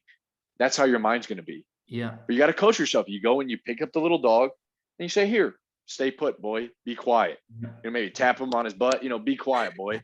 And then like 2 seconds later, he runs off and you're like, all right, let me go get him. And you pick him up, come over here. You just fucking sit down for a second, right? Eventually, that's how you train the dog. He learns. The same thing with the mind, man. 100%. Yeah. I mean, the thing is that the mind it's incredibly deceptive. I mean, it's so powerful that it will actually make you believe that what it's doing is real. But like I said previously, you are not your thoughts. It's just thoughts. And that is dramatic to realize in your life. I would recommend meditation for that. That's like another question I wanted to bring up, but like one of the biggest and best habits that I've integrated into my life is meditation. Just 10 minutes a day will change your life forever. You get to realize that you are not your thoughts at a core level. And from that, when you catch the dog running away, being all weird, and maybe you're getting the questioning yourself, whatever, you can stop and you're like, all right, I'm having these thoughts now, and I don't need to care about it. Have you ever had that feeling when you're meditating where you just like look at your hands in your lap, Yeah. and you're just there, like you Yes. are your hand as much Yeah. as you are your head. Yes. like Exactly. like Yeah. normally we're always in our head. Like Yes. that's, if I were to say what is you, like that's like I'm up here, like I'm in Yeah. my head. Exactly. That's where we are. But you're Exactly. not. You're as much as You're your not. big toe and your toenail as much as you are your head. You know? Yes. Yeah, no, dude, that's so well said. Like, that's so well Yeah. said. I can catch myself walking outside, and then I'm like thinking, I have all these thoughts about things I need to do, work or some girl or whatever. And then all of a sudden I'm like, bro, you're not any of these things. Like, look at these beautiful trees around here. And then all of a sudden I start smiling. Like, I just feel great. I feel happy. I mean, Yeah. You're like, yeah. yeah, man. And that's the beautiful thing. Like, just your consciousness is such a wonderful space. And so I would so highly recommend that you teach yourself that truth, that you see that you are not your mind, and that your mind is a wonderful thing. You can use it to your advantage. Like, it's amazing what you can do with it. The imagination is vast. It's so incredible. It's a blessing. But I think that so many people, including myself at times, even to this day, we suffer. It's a classic Seneca, we suffer more in imagination than in reality. This is so Yep. true. Like, we make our own prisons in our mind, but the door is wide open, and it has always been. So you don't got to spend time in there. Like, just, sometimes it's hard to shut down the thoughts that are going on, but just like look at them and see that you are not those thoughts. That's what you got to, like, if you can do that, it will change your life forever. That's when you become a weapon, dude. Yeah. Like, seriously. I mean, I noticed I slipped up a little bit. I've been meditating since I was 23 for basically every day, but I had a moment not too long ago where I was like, yeah, I kind of got the hang of this now. I can meditate when I'm out walking in the forest or I'm on the streets. It doesn't matter. But I noticed that it kind of became worse. Like, I'm the same way. Yeah, like I started to be more a slave to my mind, and I started seeing that. I'm like, dude, I gotta start meditating again. Just stop being, you have to do this. Like, this is weights for your mind, but it's here's my thing with that, bro. I came to a place where the ship is built. Let's let it do its thing. Like we built the ship, now let's put it on the sea and let it go. It has its destination. I don't want to have to meditate every day, which I don't. Yeah. And when I don't, I'm not any less of a man than I am when I do. No, sure. So that's all I'm saying is I think that you eventually have to let yourself just be and realize that you have to have that awareness, like you're saying. And meditation teaches you awareness. It's practice for awareness. Yeah. But man, like, once you see it, there's no going back. That's very true. That's very Yeah. true. Like, even now, when I had a streak where I wasn't doing it for a very long time, I was still able to like catch myself. Wait a minute, I'm just in my mind now. This is all BS. I'm just suffering for BS. no reason. And then I'm just laughing out loud. I'm like, I'm just feeling great. Right. Like, well, what is this bullshit? Like, so once you get there, it's a part of you forever. But I do feel, just from my personal experience, that when I have that practice, it definitely, like, it makes it even stronger. Like, that frequency becomes even stronger. I become, even if it's just a little bit. Yeah, man. I become much less stressed, and I see that, like, wow, these things are nothing to worry about. Like, the problems I have in my life, they're actually good problems to have. You start becoming a victim to what's going on around you, and you start, like, yeah, just being more enjoyful, like enjoying life while you're having these obstacles you're trying to overcome. You're not becoming a victim to them. But bro, and another thing that I wanted to ask you, I don't think we went through this, but like, what is one of the biggest lessons that you had this year that just passed by? Bro, this guy right here, man, he's got. I wasn't prepared, man. I Let's haven't eaten go, anything. Let's go. Let me Dude, think, dude. it doesn't have to I be. mean, if it's a big lesson, it should stick out, you know. So let's just get into it. Yeah, but take your time, bro. Think. Okay, I'll be honest. Yeah. Here it is. I had this at the New Year, and I made a video about it. It's one of my more recent videos. You got to have a system. Yes. What is going to change 2022 from? How's it going to be different than last year if you don't have systems in place to make it different? If you keep doing the same thing that you did last year, what's going to change? Even though you got super hyped and you made all these goals, if you have no system in place, you're going to fail. That's what I've been thinking about. That's so awesome. For instance, a system would be, if you're going to work, you can't leave it up to inspiration, because inspiration is coming and going. I said this on the video. It's like, the muse will show up, but you need to be early to the meeting. You know, like you need to show up at a certain time, and you need to just sit your ass down and do the work. If that's writing, if that's making a video, even if you don't always feel like making a video, just sit your ass down and do it. And eventually the muse will show up, the inspiration will show up. Yes. If you're having trouble getting in the gym, you probably don't have the right system to be consistent and to get in the gym. You need a system. You need a workout program. For me, if I don't have a workout program, dude, I kind of leave it up to how I feel that day. Right? Yes. So if I don't have a workout program, I just go into the gym. I do whatever I feel like. And then I'm not making actual progress. If you want to make real progress, you got to have a system. You need to be able to track it. Am I getting stronger?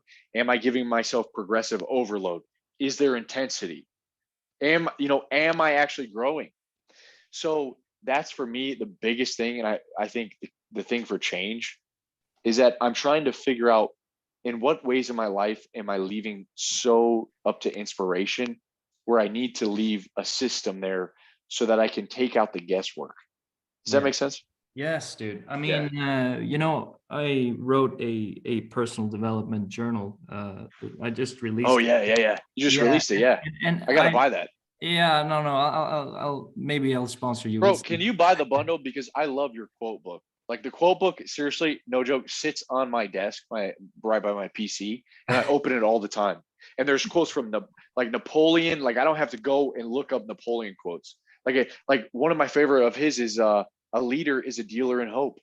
Like, I learned that from your book, dude. There you go, man. That shit is my, like, dude, like, I love that, man. I mean, I would say that, bro, I would say that the journal that I wrote now, it's 366 pages, and it's a new quote every day. So it's like basically more dense than the quote book that you have. So that one is pretty neat. It's not the same quotes, everything. So it's like they're pretty different. But that's perfect. I'm gonna get it because I would like to write in it. Yeah, the thing about that journal is that I did exactly that, bro. I made this small, simple routine, like this, like every single day, there's a minimum requirement. You got to, like, did you move, or did you work out?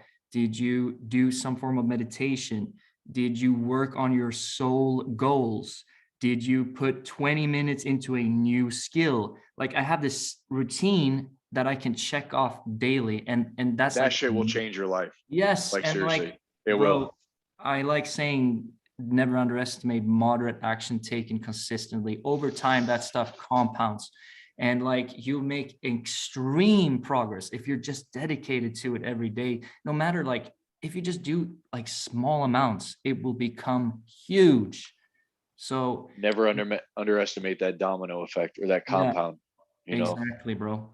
But so the biggest lessons, that's a great lesson. I thought I would go ahead and share something that I learned. Thank you. The previous year. So you know how I live out in the forest, right? You've seen it when we've been talking. You're like one of those rednecks, man. Yeah, Yeah, man. I'm the, that's yeah. Sweden. What do they call rednecks in Sweden? Like We'll probably say bonde, I think. Like it's like peasant. Yeah, man, I'm like the peasant. uh, And you've seen that's it hilarious. when I've been in the High Thumos Discord and we've been talking to each other. I've been showing you around like in nature and stuff, and it's very Beautiful. beautiful. Yeah, it's Yeah. beautiful. But the thing is just so it's so funny, man. Like I was talking to this good friend that I mentioned before, and actually the past year we were both like, okay, look, man, this year is gonna be called the winner's year. We are going to get our ass down and we're going to be determined to reach our goals. And for me, that was to like get into the business that my father has built since way back in time. We're selling wood to Japan, and that was such a novel experience for me. There's so many new things, so many new variables, and that kind of made me feel like, okay, I got to put my head down. Like I got Yeah. to do this because I don't feel like I know enough. And so there was a grind this year. You know, I was around at different sawmills. I was meeting different people, so many new things that I have no clue about.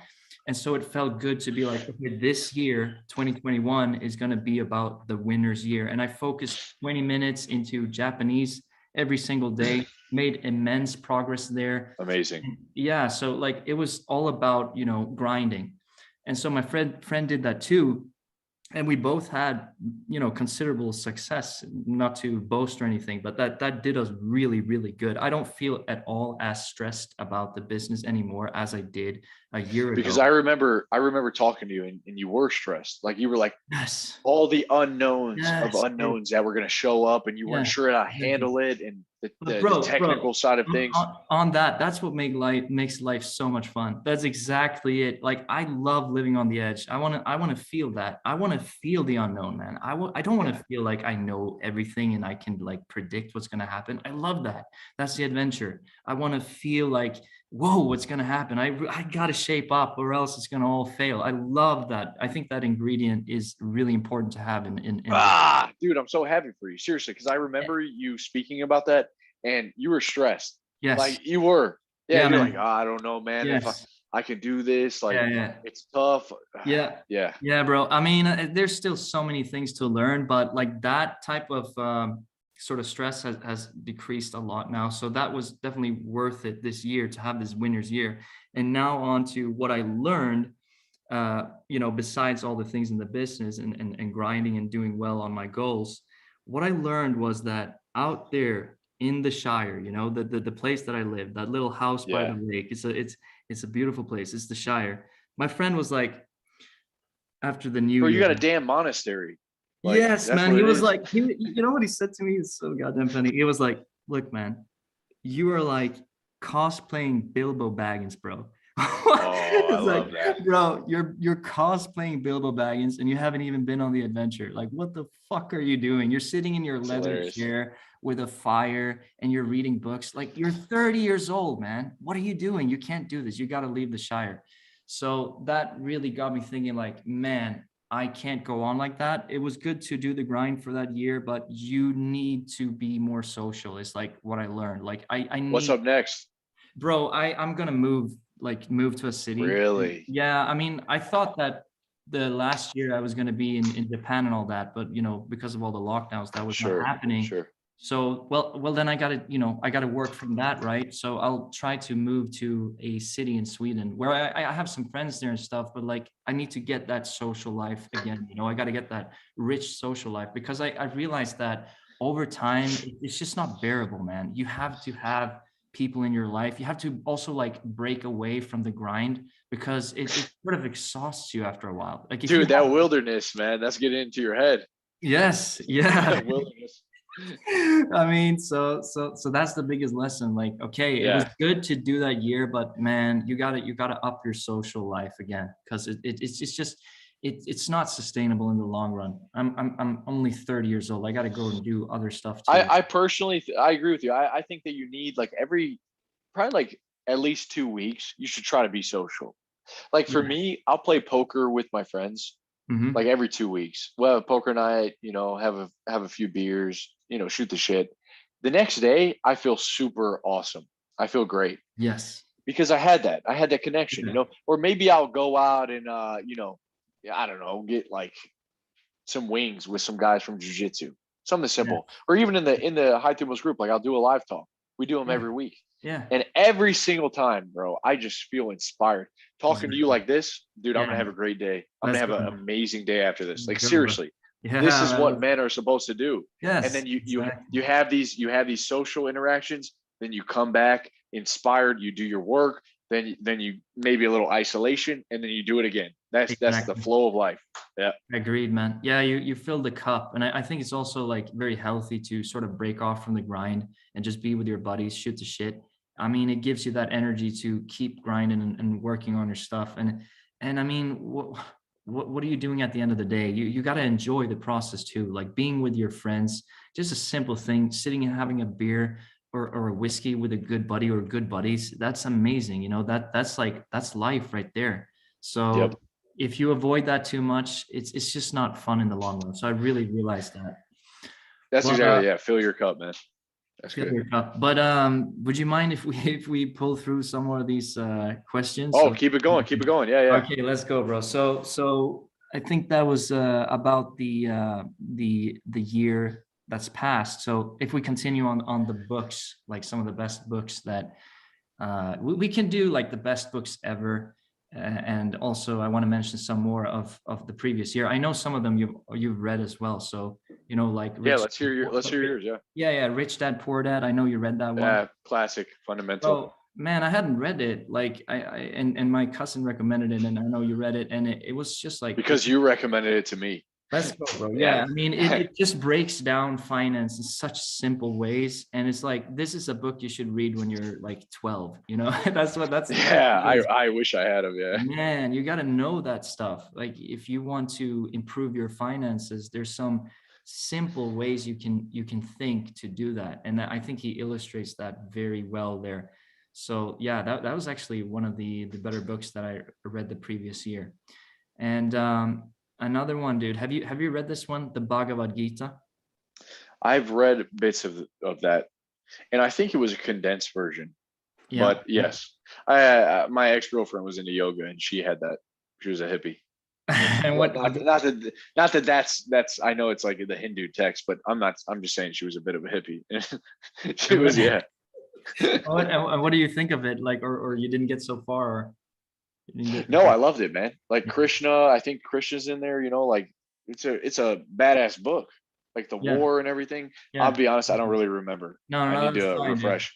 Yeah, I Yeah. think the reason why I liked it was because it really talks about that idea of, you know, being detached from the world, but like still working on your goals and like showing you how the higher spirit in you is always going to be strong. Anything that happens to you, if you go inside to your spirit, there's a space of peace there that you can always resort to. Mhm. It's like the king energy, you know, you speak about the king energy, and that king energy is always inside you if you allow for it. Like whatever happens to your life, whatever outcomes there are, you don't need to be attached to them, and no matter what happens, you're okay. And so that Yep. space is always inside you, and it basically talks a lot about that, like your spirit and your higher self. Another one, bro, is The Comfort Crisis. That was recommended to me by you, by Great book. Michael Yeah. East. Yeah, I thought that was awesome. Like he really shows us. I loved how he talked about like the caribou hunting, like going out in the wilderness, and Yep. he went by like a plane out into nowhere, up in the mountains, For hunting. like 30 days too. Yeah, Crazy. man, like struggling and just, bro, that when I read things like that, that can actually give me thoughts like, man, I'm just grinding in front of a screen all day. I'm like in front of the computer, or I'm like, I need more elements of that. That can actually give me a longing. And I think that's healthy. I think we miss a lot of that, bro. Like we should be out hunting and like Dude. carrying carry. Honestly, the world is just so freaking big. Like it's just so big. There's so many cool experiences. I do Exactly. think that you need a bit of probably both. Like you need your routine in your environment that you've kind of mastered, Yeah. but you also need to realize the scope and how Yeah. big The world is, Exactly. and there's a lot of adventure out there. So yeah. Yes, but you have to like make a conscious effort to invite that into your life, because you can really get stuck in the modern sort of grind. You're just sitting at your computer for 8 hours a day. You're not built that way. You're supposed Right. to be You're not up. living. You know the feeling when you're up on a mountaintop? Do you know what I'm talking about? Like you're up on a mountaintop and it's a beautiful view. Yes. That I've that only done does, that once, but I do yeah, know. bro, that does something. That you talk about renewing the mind, and I love that, renewing the mind. And Bro, when I climbed a mountain in North Colorado. I went to like the very top alone. Like I left everyone behind and I went alone and I had my little backpack on. that's where you got And enlightened. You got enlightened. dude, listen, man, I was at the peak and it was windy as hell this day. And I'm hugging that mountain like as hard as I can. I thought I was gonna die. Like no joke, I thought it was gonna blow me off. I Damn. was legitimately terrified. Nature does not give a damn about you. Exactly. That is a good lesson to learn. Nature doesn't care, dude. It Absolutely. is what it is. And Yes. I was clinging to that mountain, man. I will never forget that. That That woke me up. sounds damn dramatic, bro. I mean, that's Yeah. I mean, I've experienced. I'm a big nature guy. I love hunting, and I've been doing that since I was a kid. But I've been many times actually, going on hikes. That's kind of a hobby of mine. And every time I reach like a nice, beautiful peak or some get Smoke a this, little blunt. yeah. I'm just kidding. I'm just kidding. I'm Yeah, just yeah, yeah, kidding. no, no. And you have that vast view that really opens you up, like your mind, like I don't know, your third eye. I don't know, something happens, bro. You Yeah, start something. seeing things from a completely, you start realizing how small you are, and not in a bad way, like in a great way. Like you're part of the universe, but at the same time, you're just like this little thing, and your problems are BS. Like when you see that beautiful view, I don't know, it just renews you. It renews the mind, it renews the spirit. It's a wonderful thing. And I Yeah. think we You know we what? Here's a little thought I had on that. Like we are a part of nature. Like yes, human beings are a part of, and just yes, because we have consciousness, like we still are a part of nature. And yes. so, like whatever happens, it's going to happen, Yeah, regardless of whether we like all this arguing and bullshitting and all this yeah. bullshit that happens on Earth. That's nature, man. Like we're not some other species separate from nature. I think Like, that no, no, no, dude, that's exactly it. But one part of modern man's suffering is the like severing or severance, or what is it called? Like you cut yeah, off. severing. Yeah, Yeah, you cut off, right? yeah, you cut off the bond with nature, and yet it's still a part of you, just like you're saying, but you're not in nature enough. Like you got the man, like just being in nature does something to you. This is I agree. that was a wonderful thing about living on the countryside. I just had, the family dogs. I could go on long walks, and that would always like cheer me up. I would feel amazing. Like when I'm in cities, there's all this noise, there's all these like ugly buildings, there's all this weird stuff going on, and I think that you are not meant to be in that too much. You need nature, you got to have it. Yeah, I agree, man. And what I'm saying though, I'm not trying to go too deep because this could go on for hours. Yeah, yeah, But all I'm saying is imagine in 50 years when we're like in the matrix, actually, yeah, that is also nature. Like yeah, nature, yeah. and maybe I'm wrong though. No, Maybe no, I'm no, missing no, something. bro, But that's a great like point. we are not separate. Like we're No, not anything yeah, above what yeah, the universe is. exactly. And whatever happens is it's doing its thing, Yes, regardless of when we put our little consciousness, which yeah, is really just how to function in an environment. yeah, Like, I mean, yeah, I or know know that exactly what we're, you yeah, mean. Like that's all my I'm saying. Yeah, my father sometimes says like, and he's a big nature guy, but he's like, when I'm like sort of attacking modernity, he can Yeah. sometimes be like, yeah, well, that's also a part of nature. I mean, man's part of Yeah. nature, and we He's created like, that. checkmate. Yeah, yeah, and Yeah. it's a very good point. But I Yeah. mean, It's interesting thought, but I agree. We yeah, got to be out in definitely. nature. But Yeah. I would say that man, I mean anyone really, any human would benefit tremendously by introducing more nature into their life. I think this is huge. These like dystopic office buildings that are very sterile, and just these like I don't know, inhuman places. You're not, you got to be out and see the beautiful forest, hear the birds chirping. It's going to change your life.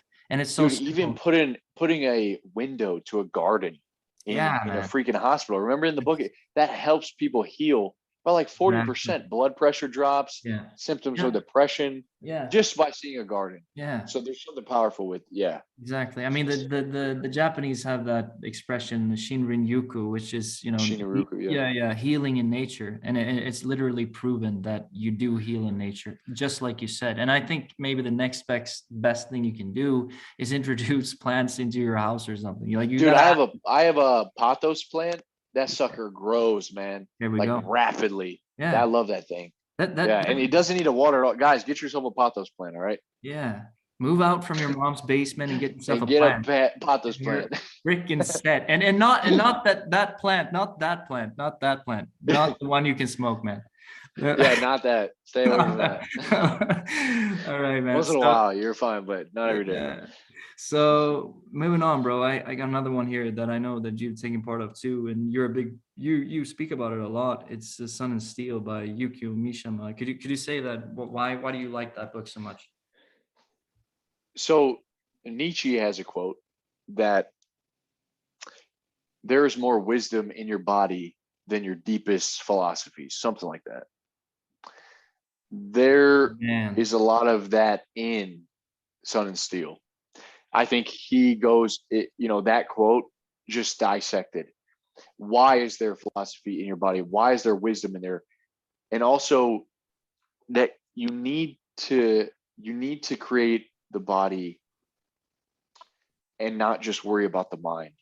Like there's Body. a lot of Yeah. intellectuals these days that are so focused on the mind, and yet they neglect the body. There's a quote in there like something like, "Why is it that these men that seek out the abyss and the depths have sagging skin and fat bellies? Yeah. Why are they wrecked? Why are they wrecked? Why have you let your mind consume you and forgotten the body?" And that goes back to, we are as much as our toes as we are our minds. Yes, dude. There's Um, really, and so you're going to neglect the other 90% of yourself and not develop and let that sag and let gravity have its way with it, just so you can have these imaginary thoughts and these words. He says that words are corrosive, and that if you truly want to understand life, you truly want to develop a philosophy, you need to become strong. You need to use your body. The body is meant to be mobile. It's meant to move. Positive emotion comes from motion. And dude, that, like, when I read that, it just cleared up to me, like, yeah, yeah, like guys, we need to work out, we got to yeah, be strong, create bro. something beautiful. That's it. The body is the mind. That's the thing. It is the mind. If you nurture your body, you take care of your physique, everything changes. Everything changes. That's also one of those basic things every man has to do. You got to create a freaking tank out of yourself. Like you got to become That's one of the reasons, bro. I don't think you can think your way out of depression. No. Right. Dude, like even if you, I know you can relate to this. Like when you're training, when you're working out, when you're lifting heavy stuff, it's like it changes your whole mind, your whole perspective. Like even just taking a walk, like for some moments, will change the way you think, and it will be better. It will be better. Yeah, So, bro. Before I got on a podcast with you, I was like, damn well, I'm going to the gym first because I want to be in a better, like, I can't help it. I'm in a better mood yes, after I work out. yeah. Yeah. It gives you that state of mind. It changes it. So that's just crucial. Every guy that's like, some people are like, oh, I got to work out for New Year's and I got to do this routine. You got to get to a point where working out, it's not even working out. It's the way you are. You have to do it because otherwise you just fall apart. You become weird. You don't live a good life. Like you have to take care of your body. Take care of your body and your mind will be Yes. fine. They And are. eventually you derive pleasure from that pain. Yeah, Yeah. exactly. So Yeah, no, that's also the reason why I loved Sun and Steel. He really demonstrated that. I think there's a point where he says, you know, he talks a lot about that, being integrated in the body and like being in the senses. At the end of it, he talks about when he was like going up in an aircraft, and that, Oh yeah, yeah, it was like a very, that experience made him, I think he says something like his body, his mind, everything was integrated because he was so like in the moment of the thrill. And that's where life is, you know. You got to find those moments where you like to talk about flow, like when you're really in this zone. That's life, that's living. So that's it. you got to find those ways to introduce that to your life, and not just think. Like if you're just thinking all the time, you're sitting still, like we do in modernity for a lot of us do that. And we also like, man, I think we pedestalize intellect, man. Like we think intellect is so goddamn important. We're all bragging about, you know, our degrees and like how smart Right. we are. But yeah, but there's a lot of just suffering in the mind if you're just in the mind all the time. Like Yeah. it's not everything. The mind is not everything. It's just a small part of being man, actually. Honestly. Yeah, it's intellect. It's not exactly wisdom. No. Wisdom comes from living Yes. Yes. Experience. experience. Experience. Bro, so another one is we only got two left on this list, by the way. Sounds good. I hope I'm not boring you, but Oh so no, you're I'm good. having a great time, man. Thank you. That's awesome, bro. So yeah, I know this is in your Discord as well. I think it's the book of the month. It's Thus Spoke Zarathustra by Nietzsche, who we've been talking about. Yes. So like why that's a book I read last year. I liked it a lot, but I want Oh to hear really? more. You did read it? Yeah, I did. Oh hell So yeah, man. yeah, man. I want to Have you talk to read? you about it when I no, I haven't finished it. No. Oh, you haven't finished it. All right. So I when I mean, do, I want to talk to you about it. Yeah. oh crap, man. I don't want to spoil things for you then. Yeah. Well, don't spoil it, man. I'm not going to spoil it, but I know I Yeah. already know. You know, I'm always watching your content. By the way, I just like you're one of my favorite YouTubers. I need to Oh mention that man, before. Yeah, no, that's absolutely, crazy. bro. Thank you, man. Yeah, so but like when I think that people were commenting on that book when you posted it on your YouTube, and many people were like mentioning it's a difficult read. It's like Yeah. weird, strange, and I gotta agree with that. Like I'm not gonna Yeah. say that I understood everything, but if there's one thing that like stood out to me, and I know Elliot Hulse talks about this and has talked about it, but it's like the progress of man being first a camel. Yeah, I know you've heard this. Like you're a camel. You're a beast of Yes. burden.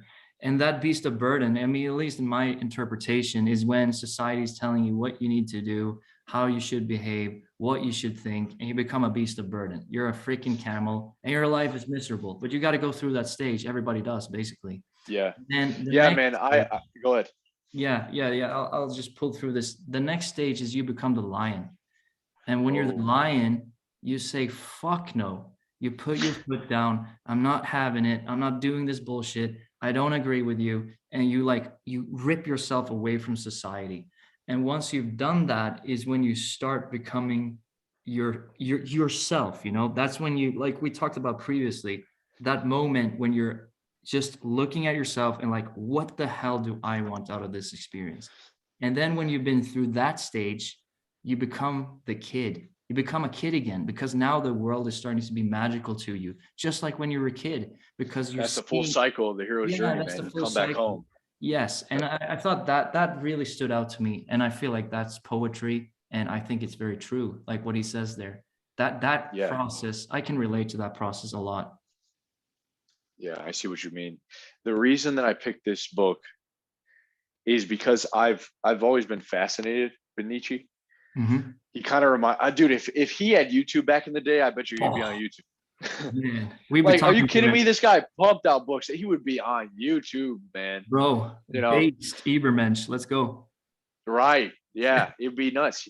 Um, so I've always, because he reminds me of myself. You know, he was kind of like I don't think he had many friends. He was kind of just doing his own thing, staying in his lane, and thinking a lot, and becoming, like he said, the Ubermensch. So I read Beyond Good and Evil by him, and that book was complicated. Oh Okay, man, so I can imagine. the reason that I like reading philosophy is not because it's going to give me some tip to change my life. It's because when I read one page, it gives me new ideas. It gives me new ideas to think about. Even if I don't understand every single thing, I'm now thinking about something different than if I was just going to go throughout my day and talk to the people that are in my day. So this guy like was in love with his ideas, man. Like he called him his mistress. Like his ideas were his mistress. You know, he like cared about him. Yeah. So yeah, he was a deep thinker, man. He was a deep thinker. He really was. Yeah. He was like, he said something in the beginning. He was like, you have thoughts, but to me, thoughts are way deeper. I'm married to them. Just like when you're sitting in your room and there's a carriage outside and you hear the vibrations of the carriage, but he pretty much said like, I am in that carriage. Like he's the one in that. I was like, damn, that's dope. That's intense. This guy was in there. He didn't just have a good idea and let it go. He like got in there, man. And he used to walk like 6 to 8 hours a day. Imagine that. Like, come on, dude. I could barely walk an hour. That quote, you usually reference it, and I think it's so good. Is, you know, something along the lines, you shouldn't believe thoughts that are not, you know, conceived while walking. Yeah, conceived while walking. And how true is that? I mean, it's freaking phenomenal. Man, your thinking when you're walking is it's also so different. You have there's something about that the mechanical motion of swinging your legs and arms that like the whole thing starts turning, you know?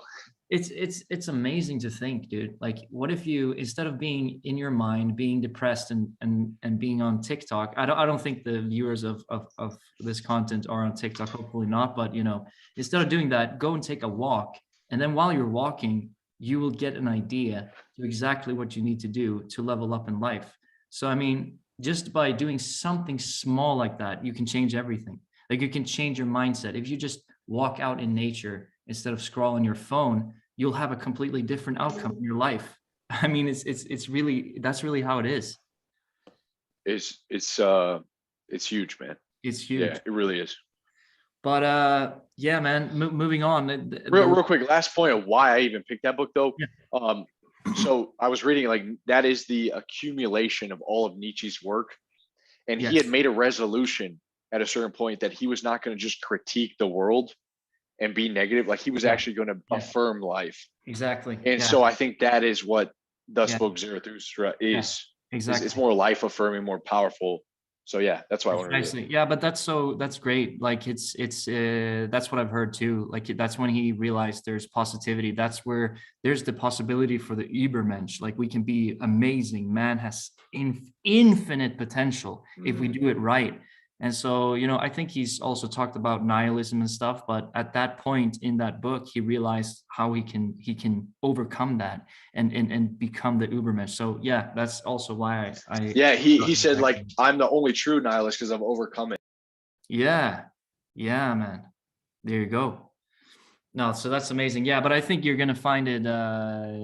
You know, it's quite hard at times. Probably, like you said, with Beyond Good and Evil, I can imagine it's a tough read, but it has its moments. Like, when you realize what he's saying, damn, you know, that's so great about amazing books. When you read something, and it makes you stop, and you're just like, wow, this is. You're like, damn, that's one of the reasons why reading is so awesome. It's like it can just completely, it's almost like you orgasm in the mind. You're like, whoa, that's it, man. That's exactly it. And that's just one of the greatest feelings. You can change. I'm pretty sure that's why, like, reading makes you more empathetic, because and that's been studied, like reading fiction or philosophy, because you see the intelligence of another person. Like, you kind of get out of your own head and your own, like, oh, it's all about me. Like, you realize other people are also having similar ideas and thoughts as you, same struggles too. Yeah, man. And dude, reading is so beautiful. Speaking about reading, it gets you into flow. For me, there's almost always resistance before I read. I'm like, oh man, always. Bro, it's like, this is not so fun. I want to listen to Elijah Long on YouTube instead. Dude, read the book. Read Base Brothers. What? Base. Dude, you remember Fahrenheit 451? They were like, everyone's going to burn the books. I don't It's think like, that's, yeah, go ahead. well, I guess that's the premise. Like, they come and burn all the books. All right, yeah, They burn all the knowledge. yeah. Dude, the thing is, I think it was maybe George Orwell. Is he the 1984 guy? 1984, yeah. Yeah, I think it was him that said, like, you won't have to burn the books. People just won't be interested in them. Oh, like, oh, damn. It's like people are in the VR fapping to, Exactly. Dude, you know how hard it is to read a dead piece of tree bark? Like, there is nothing exciting about reading a book until you're in there and you're in flow. About 15 minutes it takes me to really get in flow where I'm not reading the paragraph over and over. Exactly. And you just gotta, it trains your attention span too. Yes, no, definitely. And once there's always the resistance. Like, basically, that's also a realization. Anything that's going to level you up in life that actually takes some effort, there's normally resistance before it, and you just got to train yourself to go past the resistance. If you move past the resistance, it usually disappears quite quickly. You said, like, yeah, okay, 15 minutes, but then you're in. And once you're in, man, then you get flow. Like, and what you're doing in a book is you're actually forging your mind to get better ideas, to get new perspectives. You're improving your life while you're having the time of your life. That's the beautiful thing. Like, I like that. If you're in a video game, or if you're, in some place like that, you're not really getting any returns. You might be enjoying yourself, but you're not really upgrading yourself. So that's a nice thing about reading books. It's like you're upgrading yourself while you're enjoying yourself.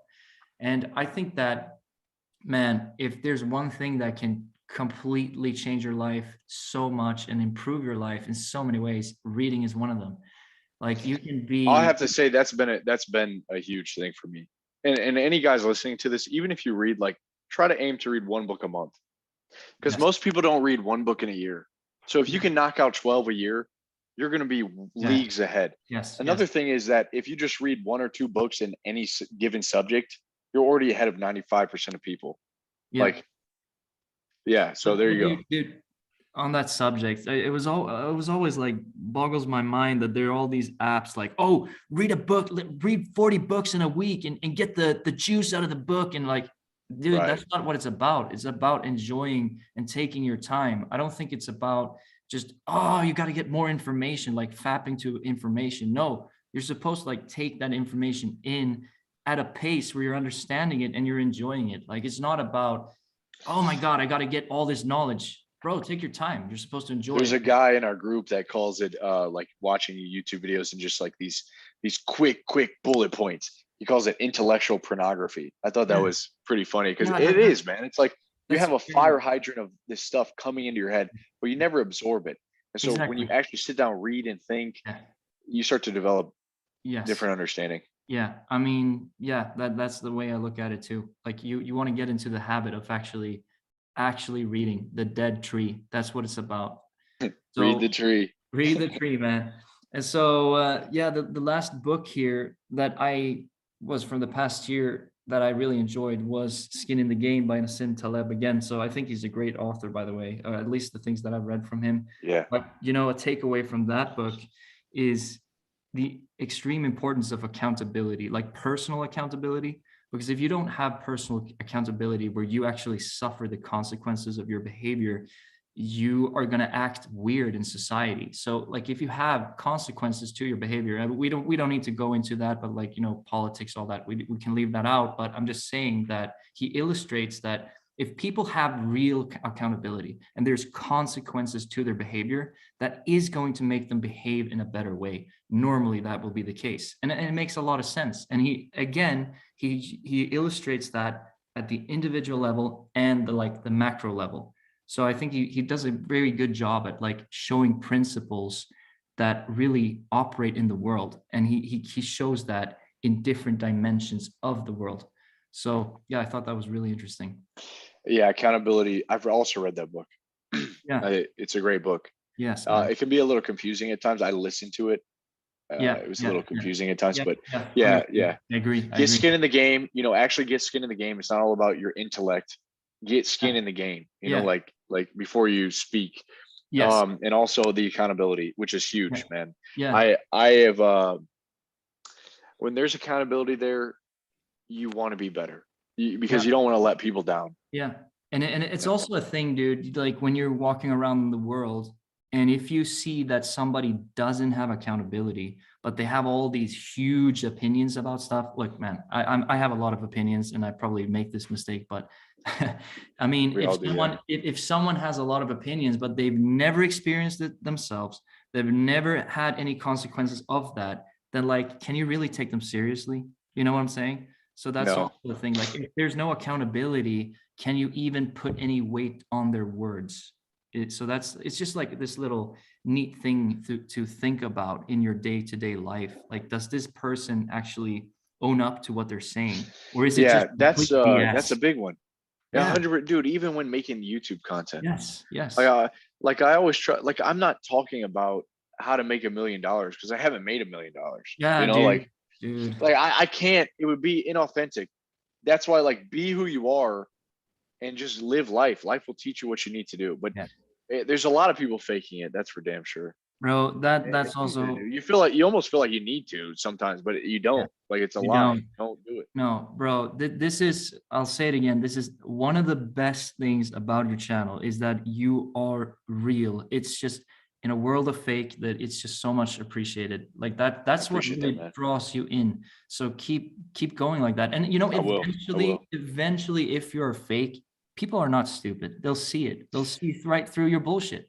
It's You know, just, I've actually learned that yeah. because people are really quick to brush off haters.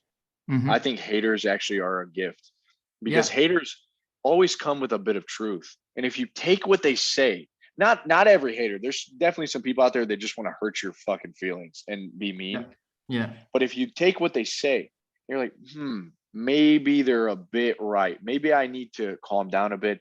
Maybe I need to do this a bit better, dude. Then you can become a weapon. Like seriously, you can iron out whatever you're doing. Yeah, So man. take haters a little bit, with a grain of salt, but try to hear them out. Seek first to understand them. Yeah. And why are they being hateful? And then you can work out some stuff. Yeah. Yes. So no, 100%. But so we were speaking about, man, it's just so fun to talk to you. There's so many interesting things to speak about, but Yeah, it's super fun, man. it's awesome. So so this is another question. What books have had the biggest positive impact on our lives and why? And I know it's The Name of the Wind is one of yours, and The One Thing, right? I would like to Right. mention in this question too. I think that The Power of Now was absolutely huge. It was monumental for me, but it ties into that period of my life where I started realizing I'm not my thoughts. And he broke it down so simply. And I mean, this is something that Buddhists have known for forever, really. And he just Yeah. made it. I think he sort of brought it to the West in a very successful way, and I think that's great because he Yeah. really shows, this is the power of now. It's everything. So that was huge. Something about Eckhart Tolle rubs me the wrong way. Like when I look at the guy, I don't. I'm not being like I'm not No, trying to no, be mean, dude, but I when he think talks, like I get something what you're about him. saying. No, Yeah, 100%, man. I think that he would probably need to read Yukio Mishima, Sun of he Steel. needs a bit of that. I know he's an old guy, something, but I haven't read Power of Now. I read A Brand New Oh, Earth or something oh, by him. that's not as good though. Oh man. Yeah, the closest thing that I read and I was actually profound, really profound, was called Awareness by Mm, Anthony DeMello, which is like some Jesuit. I don't know how you, yeah, but yeah, yeah. that book was pretty profound for my life, which was very similar, I believe, to the concepts of power now. Yes, yes, yeah. Yeah, but I mean, I don't necessarily, it's just like that book was, he's very successful. It was the one that came up when I was like studying awareness and stuff, and he breaks it down, and I'll give him credit for it. But I mean, this is obviously things that people in the East at least have understood for freaking centuries. So, but he brought that to me. But yeah, speaking on the topic of like, I know what you mean when you talk about his vibe. Uh, that's the thing. Sometimes I feel like these spiritual teachers, and I think you and me, we don't like talking crap about people. That's not really what it's about. But Right. it's like sometimes these very, very spiritual people, I feel like they lack the umph, they lack the balls, they lack the like. What, dude? Where's the sword, man? You got to be. Where's the like? You got to be a man. You can't just be like, You oh, know, that's a yeah, great man. point, dude. That's a Like if super you good point. yeah, man, if you make the power of now sort of your new ego, you kind of become like you lose your masculinity in some sense. You're not Well, a that's warrior. the new age thing, bro. And that's I I think there's like a conspiracy or like a psyop or something going on. I'm not like attached to that idea really. I just think it's funny to entertain. Yeah. But there is something about this new age stuff that is lacking in spiritedness. That's why I call the group High Thumos. Yes. It is high. Thumos means spiritedness. If you lack spiritedness in your life, you're going to be a shell. A shell is calm. A shell is stoic. A shell is nothing. Yes, You man. can be This is empty, exactly but it. if you don't have spiritedness, man, like what are you? Fire in the belly. The Yeah, fucking man. snail is in the shell. The tortoise is in the shell. It without the tortoise, bro, like the shell's not gonna move. You know, Exactly. so like that's what even stoicism to a point. Like a lot of guys try stoicism. I've tried stoicism, and I feel empty and I feel emotionless, Yeah. bro. Stoicism is a way to view life where you see the reality of things without all the emotional baggage. But to be honest, I've said this before. I even said in the last podcast with some other guys. Stoicism, I was reading about it. It was like the religion or the way of the philosophy for peasants, Yeah. because they had to be stoic or they were going to be freaking miserable because they were Yeah. poor and suffering in disease. Yeah. They were had tons of disease. So Yes. like you better be stoic or you're going to be a freaking miserable guy. Yeah. There's no I choice mean, yet.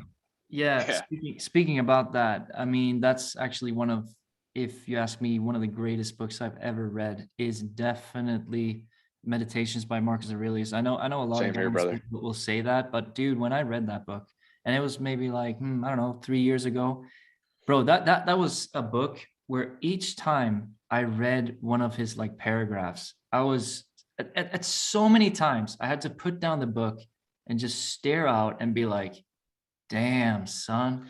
Bro, I recommend Oh, reading Marcus Aurelius over any of Ryan Holiday's stuff any yeah. day. I Get haven't it read his from the stuff. freaking source. Yeah. Yeah, get it real quick. Get it from the freaking source because who was Marcus Aurelius? He wasn't just this hobo. He was a freaking emperor. This guy could get Is it? anything that he wanted. And Yeah. this book wasn't even supposed to be published. It was his personal diary. Based, yeah. Like, dude, that's fucking awesome. And this guy That was coaching himself in his own diary, own notebook. man, it just it's for me it's I think it's astonishing. This is thousands of years old, and here's a Right. guy who's probably one of the most powerful men through history. You can just imagine the shit he deals with, and then that he's like with all these insights. Like imagine being the emperor of Rome, man. You think you got troubles, bro? There's a fucking war at the other side of your town. There's the people are not doing their like he's knee is deep in the shit. And so here's how Yes. he's like managing that, and the insights in that, the things he say are just remarkable. For me they were remarkable. And it's just all this knowledge. Like if I think stoicism, meditation, I also think that like meditation and awareness makes you naturally stoic. Like it makes you more, you're not attached to your thoughts, you're not as attached to your emotions, you become a better, it doesn't make you necessarily cold, it makes you a better human being. Like let's say that you're irritated at someone, but since you have this awareness in your life, you don't lash out at them because you realize that's stupid, it will not make anything better, and so you're more Yeah. intelligent. And that's basically what like mindfulness, or I don't know, being aware really makes you naturally stoic, and you're not over dramatic when things happen in your life, and thus you handle it way better. But I That's think it. I think that's it. Like it's a tool. You don't you don't need to create like your identity around that, because that's the thing. I realized when I met it, I've said this, like, I think I've said it in my book, I say it on my channel. Some of the greatest experiences I've ever had in my life has been in meditation. I've felt so happy. I've felt so blissed out. I've felt so appreciated. I've been in nature, dude, watching like the sea, this beautiful sea. And I just felt like, man, it doesn't get any better than this. But then when you realize that, it's like, bro, do you just want to sit in front of an ocean and meditate all day? Like, are you fucking kidding me, bro? Like, you want, I mean, I'll be dude, depressed, dude. yeah, man, that sucks, dude. Like, I'll be meditating all my life when this is over, right? So let's go and play the game that I want to play. That's the way I think about it. So it's a tool. It's a tool.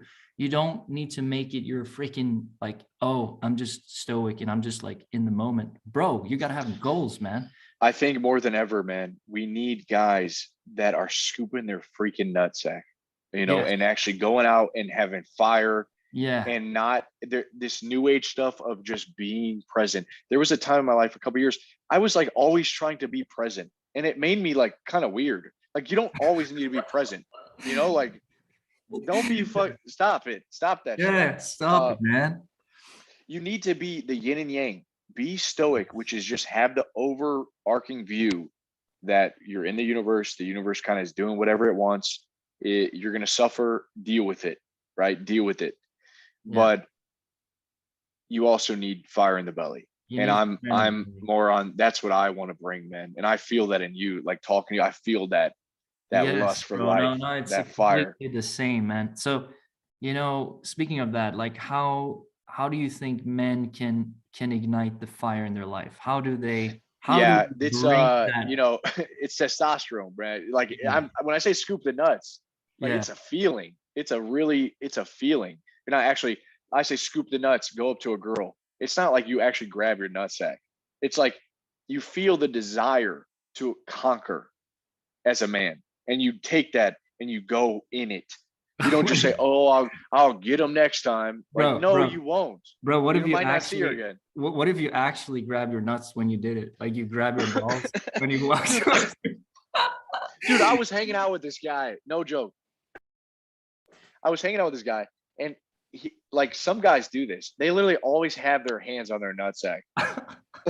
Like, not in a gay way either. Just like, that's just like their natural state of being. Like, they just have their hand showing on their nutsack. It was, I'm like, what is going on? Possibly grabbing.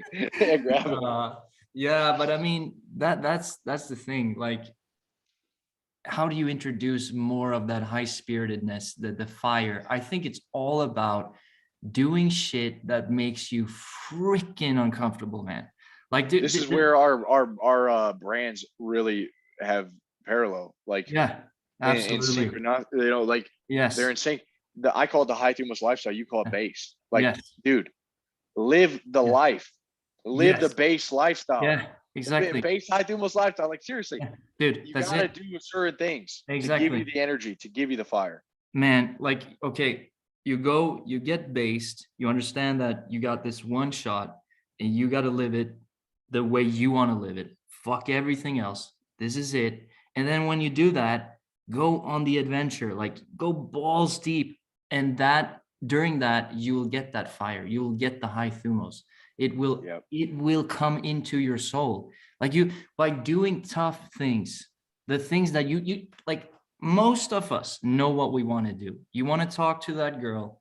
You want to get that job. You want to build that business. You want to write that book. You want to have that YouTube channel. You know what you want to do. You just got to grab the nuts. And like, when you're on that, that is going to give you the testosterone. That is going to make you the man. That is going to make your life amazing. Like, I think life is so much about adventure. Like, you have to have elements of adventure. And if you don't have that, if you're Uber Eatsing like a girlfriend to your house, if you're doing this bullshit, you're in the BR world, bro, you have to like say, this is what I got to do. This makes me extremely uncomfortable. Good.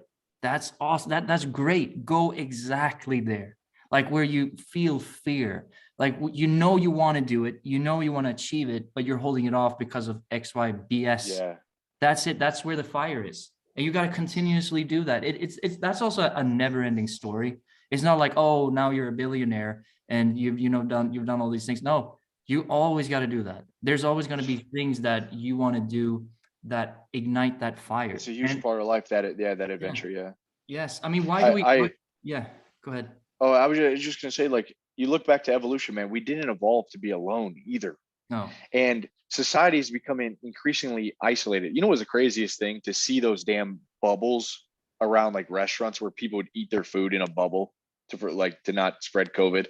Oh, for Like, fuck's sake, it's dude. just, it's just like a crazy picture for how we are as a society. Because you take away the bubbles, like, look at how we are. I'm in my apartment. I don't even know my freaking neighbor's name, No, dude. dude. Like, You're I'll be living, honest, man. it's like a beehive, and I don't know the other bees. Like, how are we going to work together to build something? And so, Insanity. like, if you look at evolution, though, we grew up in tribes, and in that tribe you find your identity, and you find motivation. Back to skin in the game, you find accountability, which Yeah. makes you better. It Yeah. makes you achieve.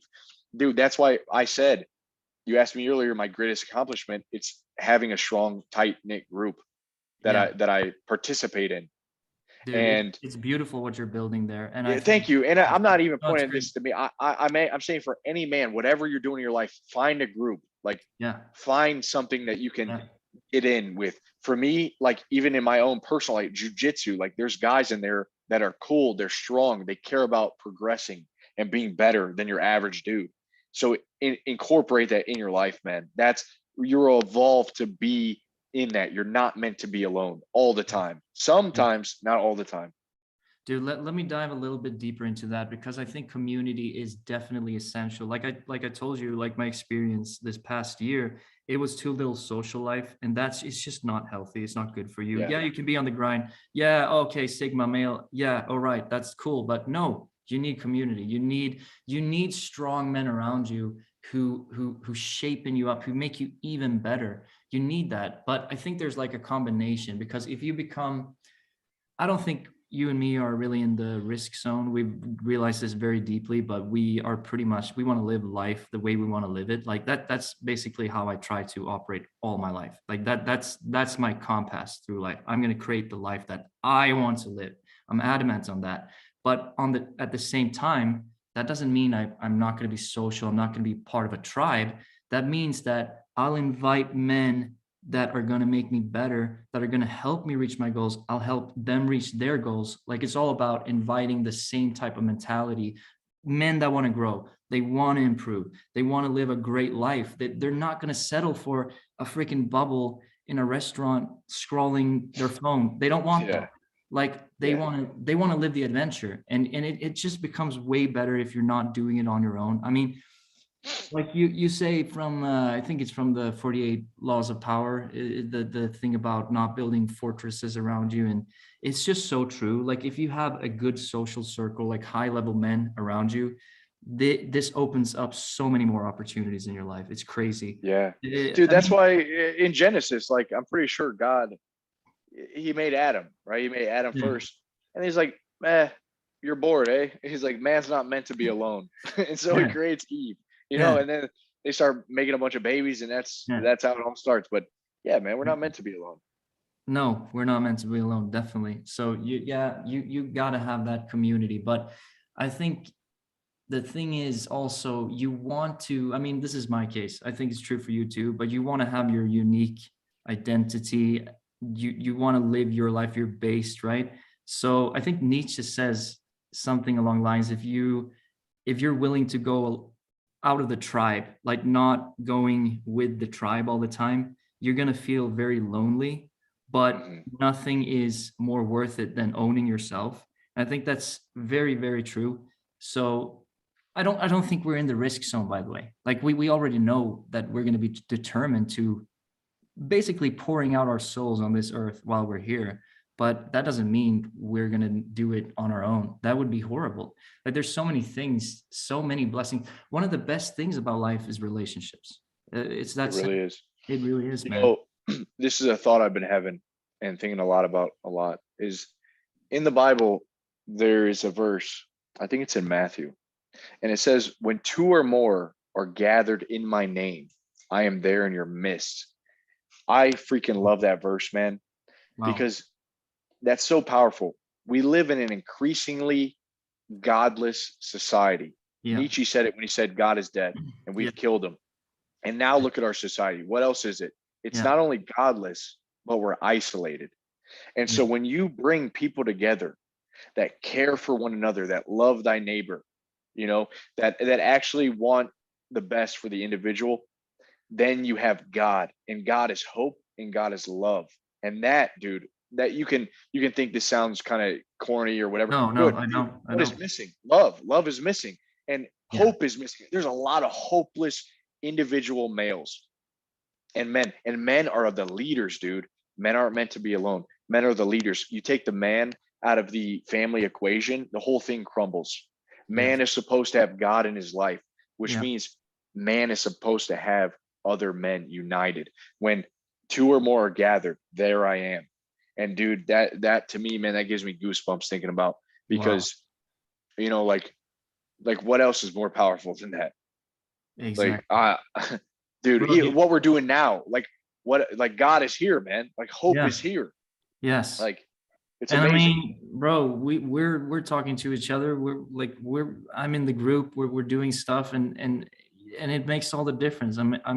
This is amazing to talk to you, and we're sharing all these ideas. So Yeah, even for if we're just gonna be like egotistical, even for your own personal benefit, it enhances your life incredibly if you have a good men around you. It's gonna impact your life to the positive for sure.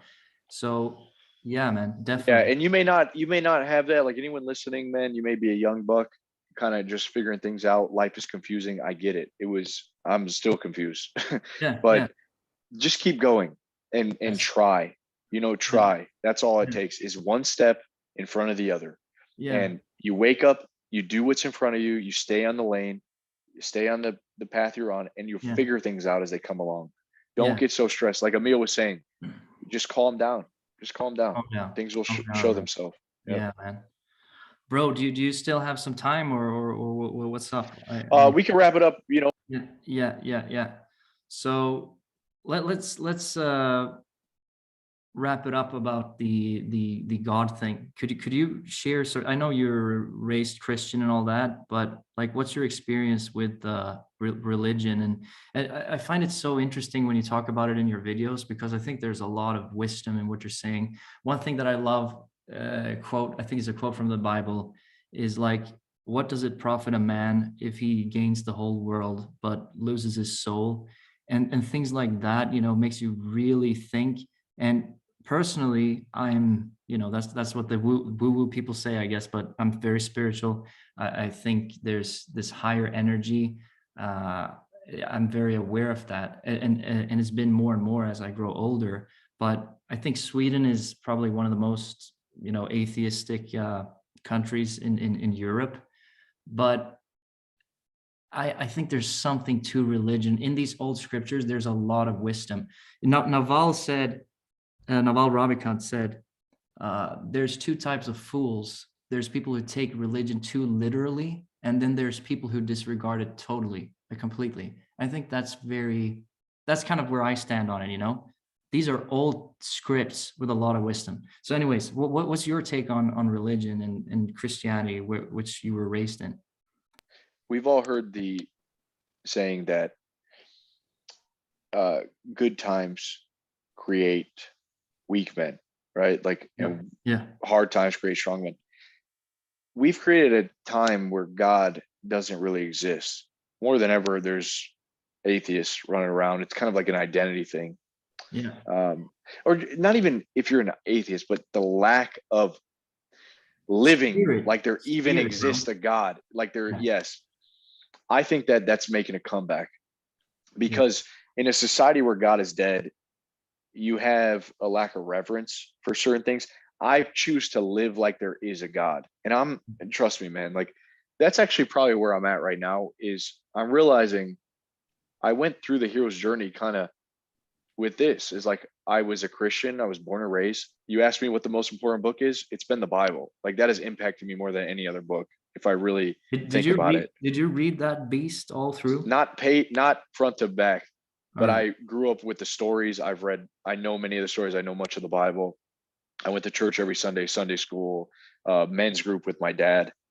And there's a lot of, scripture is like the original affirmation. It's scripture is like quotes. Like you remember, you see all these Instagram quotes.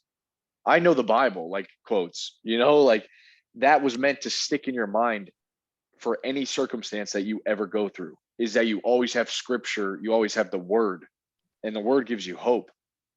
Wow. And so you see like all these Instagram quotes, but the Bible is like their original quote book for me. And I'm sure like the Muslims, they have the Quran, or the Bhagavad Gita for Hindu, whatever it is.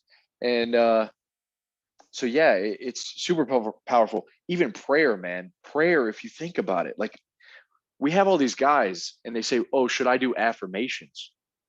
Well, prayer is like the original affirmation. No matter what religion you are, when you pray, you are turning your mind to higher wavelengths. You're setting your mind on things that are higher. You're setting your, like you're talking to the creator of the damn universe. You know what I'm saying? Yeah. Like that changes you, and that sets your mind for gratitude and being thankful. So I think that we should live, at least for myself, I don't want to tell people what to do. I think that living as if there were a God is amazing. It is the way to live, I believe. And I'm trying to fight the last 10 years that I've tried to live without a God. Does that make sense? Yeah. Yeah. It maybe not even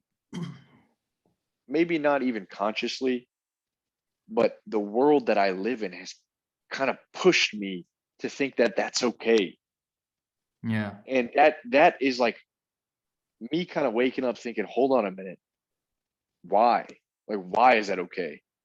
Maybe it's the best to live as if there were a God, and to celebrate that, and to have reverence, and the implication of believing that there is a God, and how that unites people, and how that causes you to live, and how that causes you to be more filled with gratitude, and to be kinder, and to not have all this fear that you have, because you believe that there is something greater than yourself, and that you're a part of that. So that's where I'm at, man. Yeah. Is like, I think I'm coming full circle back to that.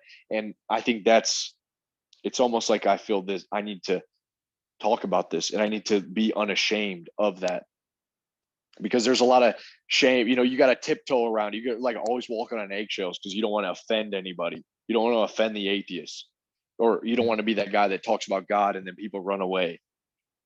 Exactly. So, wow. Yeah, man. Yeah. I think that, yeah, you described it very well there. I think that there's a lot of wisdom to these old scriptures, and without mentioning anything in particular, what I've realized in my own life is that as I live life, I can sort of see how some of these things that have been written in religion are very true. Like this is like, the 7 sins, for example.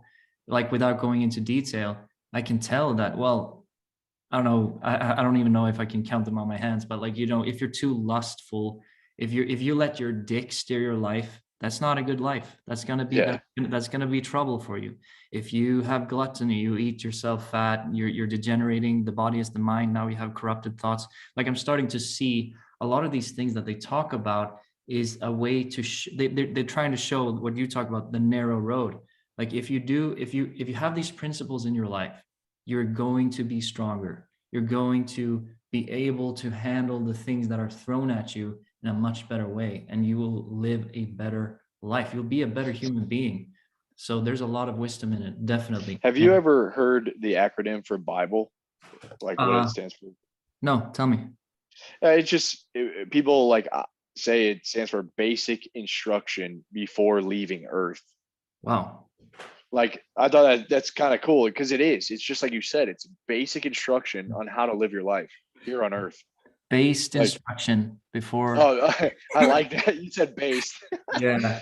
I mean, there it is, man. There it is. It is. It's based. The Bible's based. Like it really is.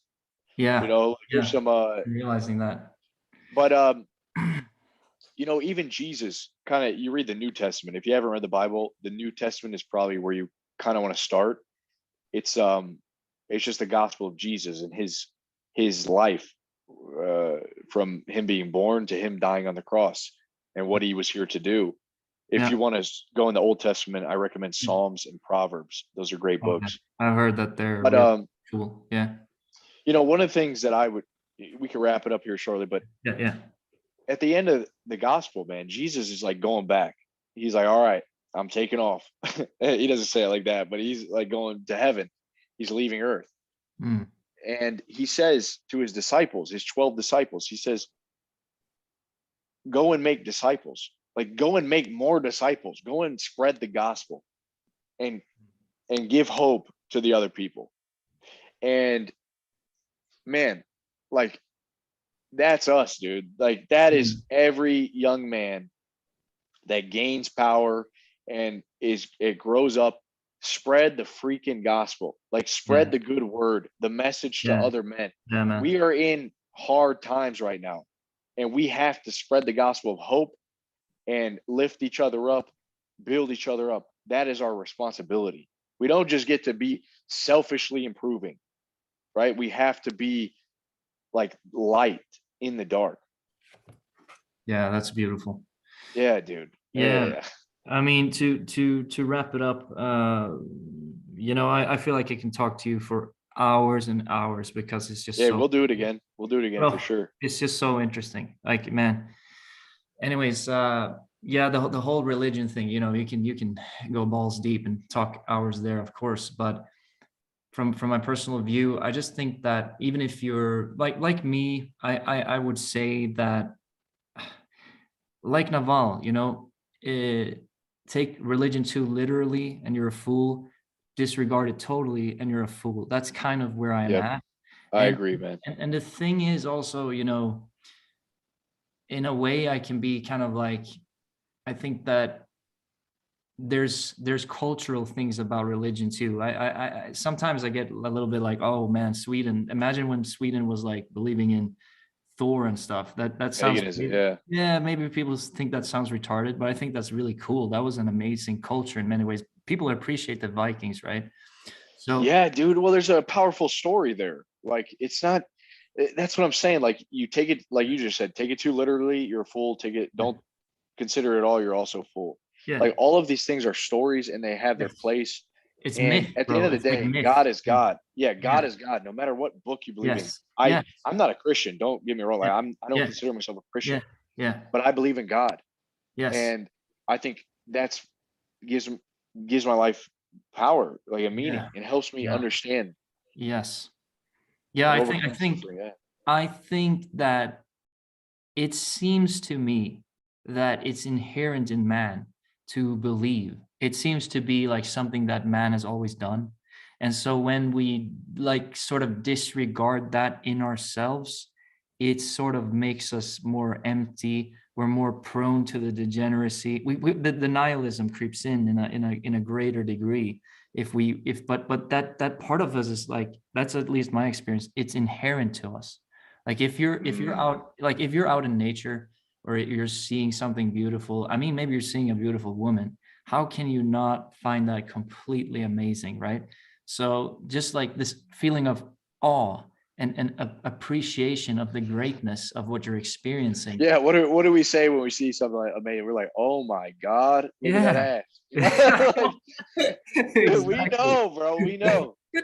Exactly. Yeah, bro. But let's wrap it up. What would you like to say to the men going forward this year? Like, what's one thing you'd like to tell them? Speaking of hope. Yeah, so I started this year off with the video Bass Tortoise, the adventure of Bass Tortoise and Horny Hare. As funny as it is, have you ever heard that story, the tortoise and the hare? Yeah, long time ago. But man, I dude, when you were talking about it, it was so great, and the analogy is actually amazing. It's so true. Just one step at a time, things compound over time. If you just put that effort in daily, you will achieve greatness in this life. It's guaranteed. If you can just stay on the narrow path, it's going to happen. You still there, bro? Yeah, I'm sorry. I was talking. I muted Yeah, don't myself. worry, don't worry, don't worry. Yeah, it's a kid story, man, Yeah, but it has power, yes, and just like all these stories we're talking about, even religion. But this story, remember the story, and just remember that stay in your lane this year. Who's ever listening to this, if you have a focus, if you're going to school right now, if you're learning a trade, maybe you're building a business, whatever it is, do that thing and try to do it every day, and don't like get too curious. Like, what is it that like curiosity killed the cat or something? Like, yeah, you don't want to be so curious if you're focused and know your path. Horny Hare got curious about everything, so he took his sweet ass time. He got off the path. And there's a lot of people. I was talking to my girlfriend actually, and she has a path in life. She went to school, she's becoming a surgeon, like she's doing really well, but she watches some of these like influencers on YouTube, and she kind of starts to think about how her life would be. Oh, that would be cool. It's like, listen, baby girl, shut it down. Like, focus. Like, yeah, stay man. in your lane. It's amazing. And there's so much stuff these days, man, that are pulling at our attention. We're thinking we should do this and that. Go deep with something, maybe. Go deep, Yeah, and stay in that lane and figure it out and see it through. And if it's not exactly. what you thought it was, then switch lanes. But Yes, don't switch so fast. You don't want to be a crazy. yes, So that's all, man. yeah. I That's mean, my motto, at least, yeah, starting let's the go. year. I agree. And yeah, stick to it. That makes all the difference. Like if you want to achieve great things, you just have to keep doing it. I mean, it's the same with your health, right? Your physicality, you gotta work on that. You can never Yeah. chill on that. You always have to do it. And so there's if Hey, you and want like to, Seneca said, man, life is long if you know how to live. yes, And so 100%. it really is long, though. If you're in your 20s, I mean, dude, Wow. just stay in your lane, stack some money. You got fucking years ahead of you. Yeah. It's not going to happen right away. It takes years to see growth. Years, You've been years. fooled. You've been fooled into all this quick, digestible Yeah. BS. Yeah. Just freaking do what's in front of you, man, and build And that shit. absolutely. And also you might think that like you were talking about your girl, thinking about influencers and all that. The thing is, I just want to get it straight. She doesn't want to become a oh no, no, no, YouTuber. no, that's fine. Yeah, yeah. But like just Yeah. for an example, like the grass is not greener. And Yes. people like that influencer that has all that money, whatever, they're suffering in other ways, bro. Like everybody is carrying a burden and Yep. everybody is suffering in some way. And so you got to get to a place where you don't want to be anybody else than you. And the only thing you want to do is be in your lane. Yep. That's all you care about. And you got to realize that. So it's not nobody is living the ultimate, nirvana life. Yeah. Yeah. And when you hit Nirvana, you have more problems because you're at, like, look at Kim K, dude. And why does Kanye West have problems? The guy's got every bit of money. Why Yeah. does Jeff Bezos have so many, a divorce? The guy's Yes. a multi-billionaire. Yes. Come on. And Jeff Bezos Still is got probably problems. like, damn, why am I not in this YouTube talk with these Dude, guys? Jeff Bezos, I guarantee you when he passes away, he'd give all his billions just to be a poor little hobo that is 18 years old, Exactly. just to So be yeah, alive, just to that freaking. yes. I mean that's a game you basically cannot win that game. You can always like, oh, I should be doing this. No, you got to be you. That's Yep. okay. That's how you win the game. Like you play it in accordance to your soul. Like if I'm gonna end our talk with a message, it would be, first of all, I've said it many, many, many, many times now. You are not your thoughts. There's so much suffering in your mind and it's completely unnecessary. You have to realize this. Okay, Yeah. now you realize that. Now, finally, you might get your antenna is in the direction of the universe, and the universe is sending you messages telling you, look, boy, this is what you got to do.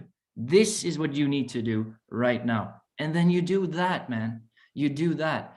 And people are not living some amazing, you're not missing out when you're living the life you need to live. That's all you got to do. Amen. Be based, man. Be Be base. high I agree. thumos, high thumos, and stay Be based. both. Live the life. Yes. That's well said, man. Seriously. That's it, bro. Okay, man. I appreciate so much talking to Hey, you. dude. Thank you so much, guys, for listening. If you made this far, Emil, love you, brother. Thank you for having me Yeah, on. yeah. Love you, And man. Awesome. yeah, dude, I really, really appreciate this. I love talking with you. So, Yeah, same. Let's enter this year with fire and stay based, man.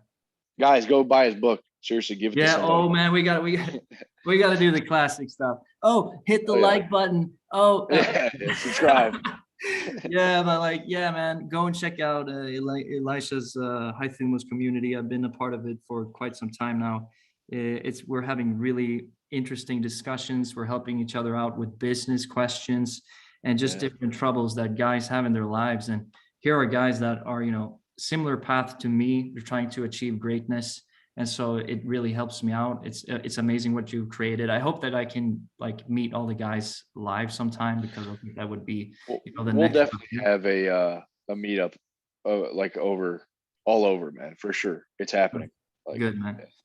And Yep. yeah, and of course, go check out Based Mental, Physical, and Spiritual Mastery if you want to.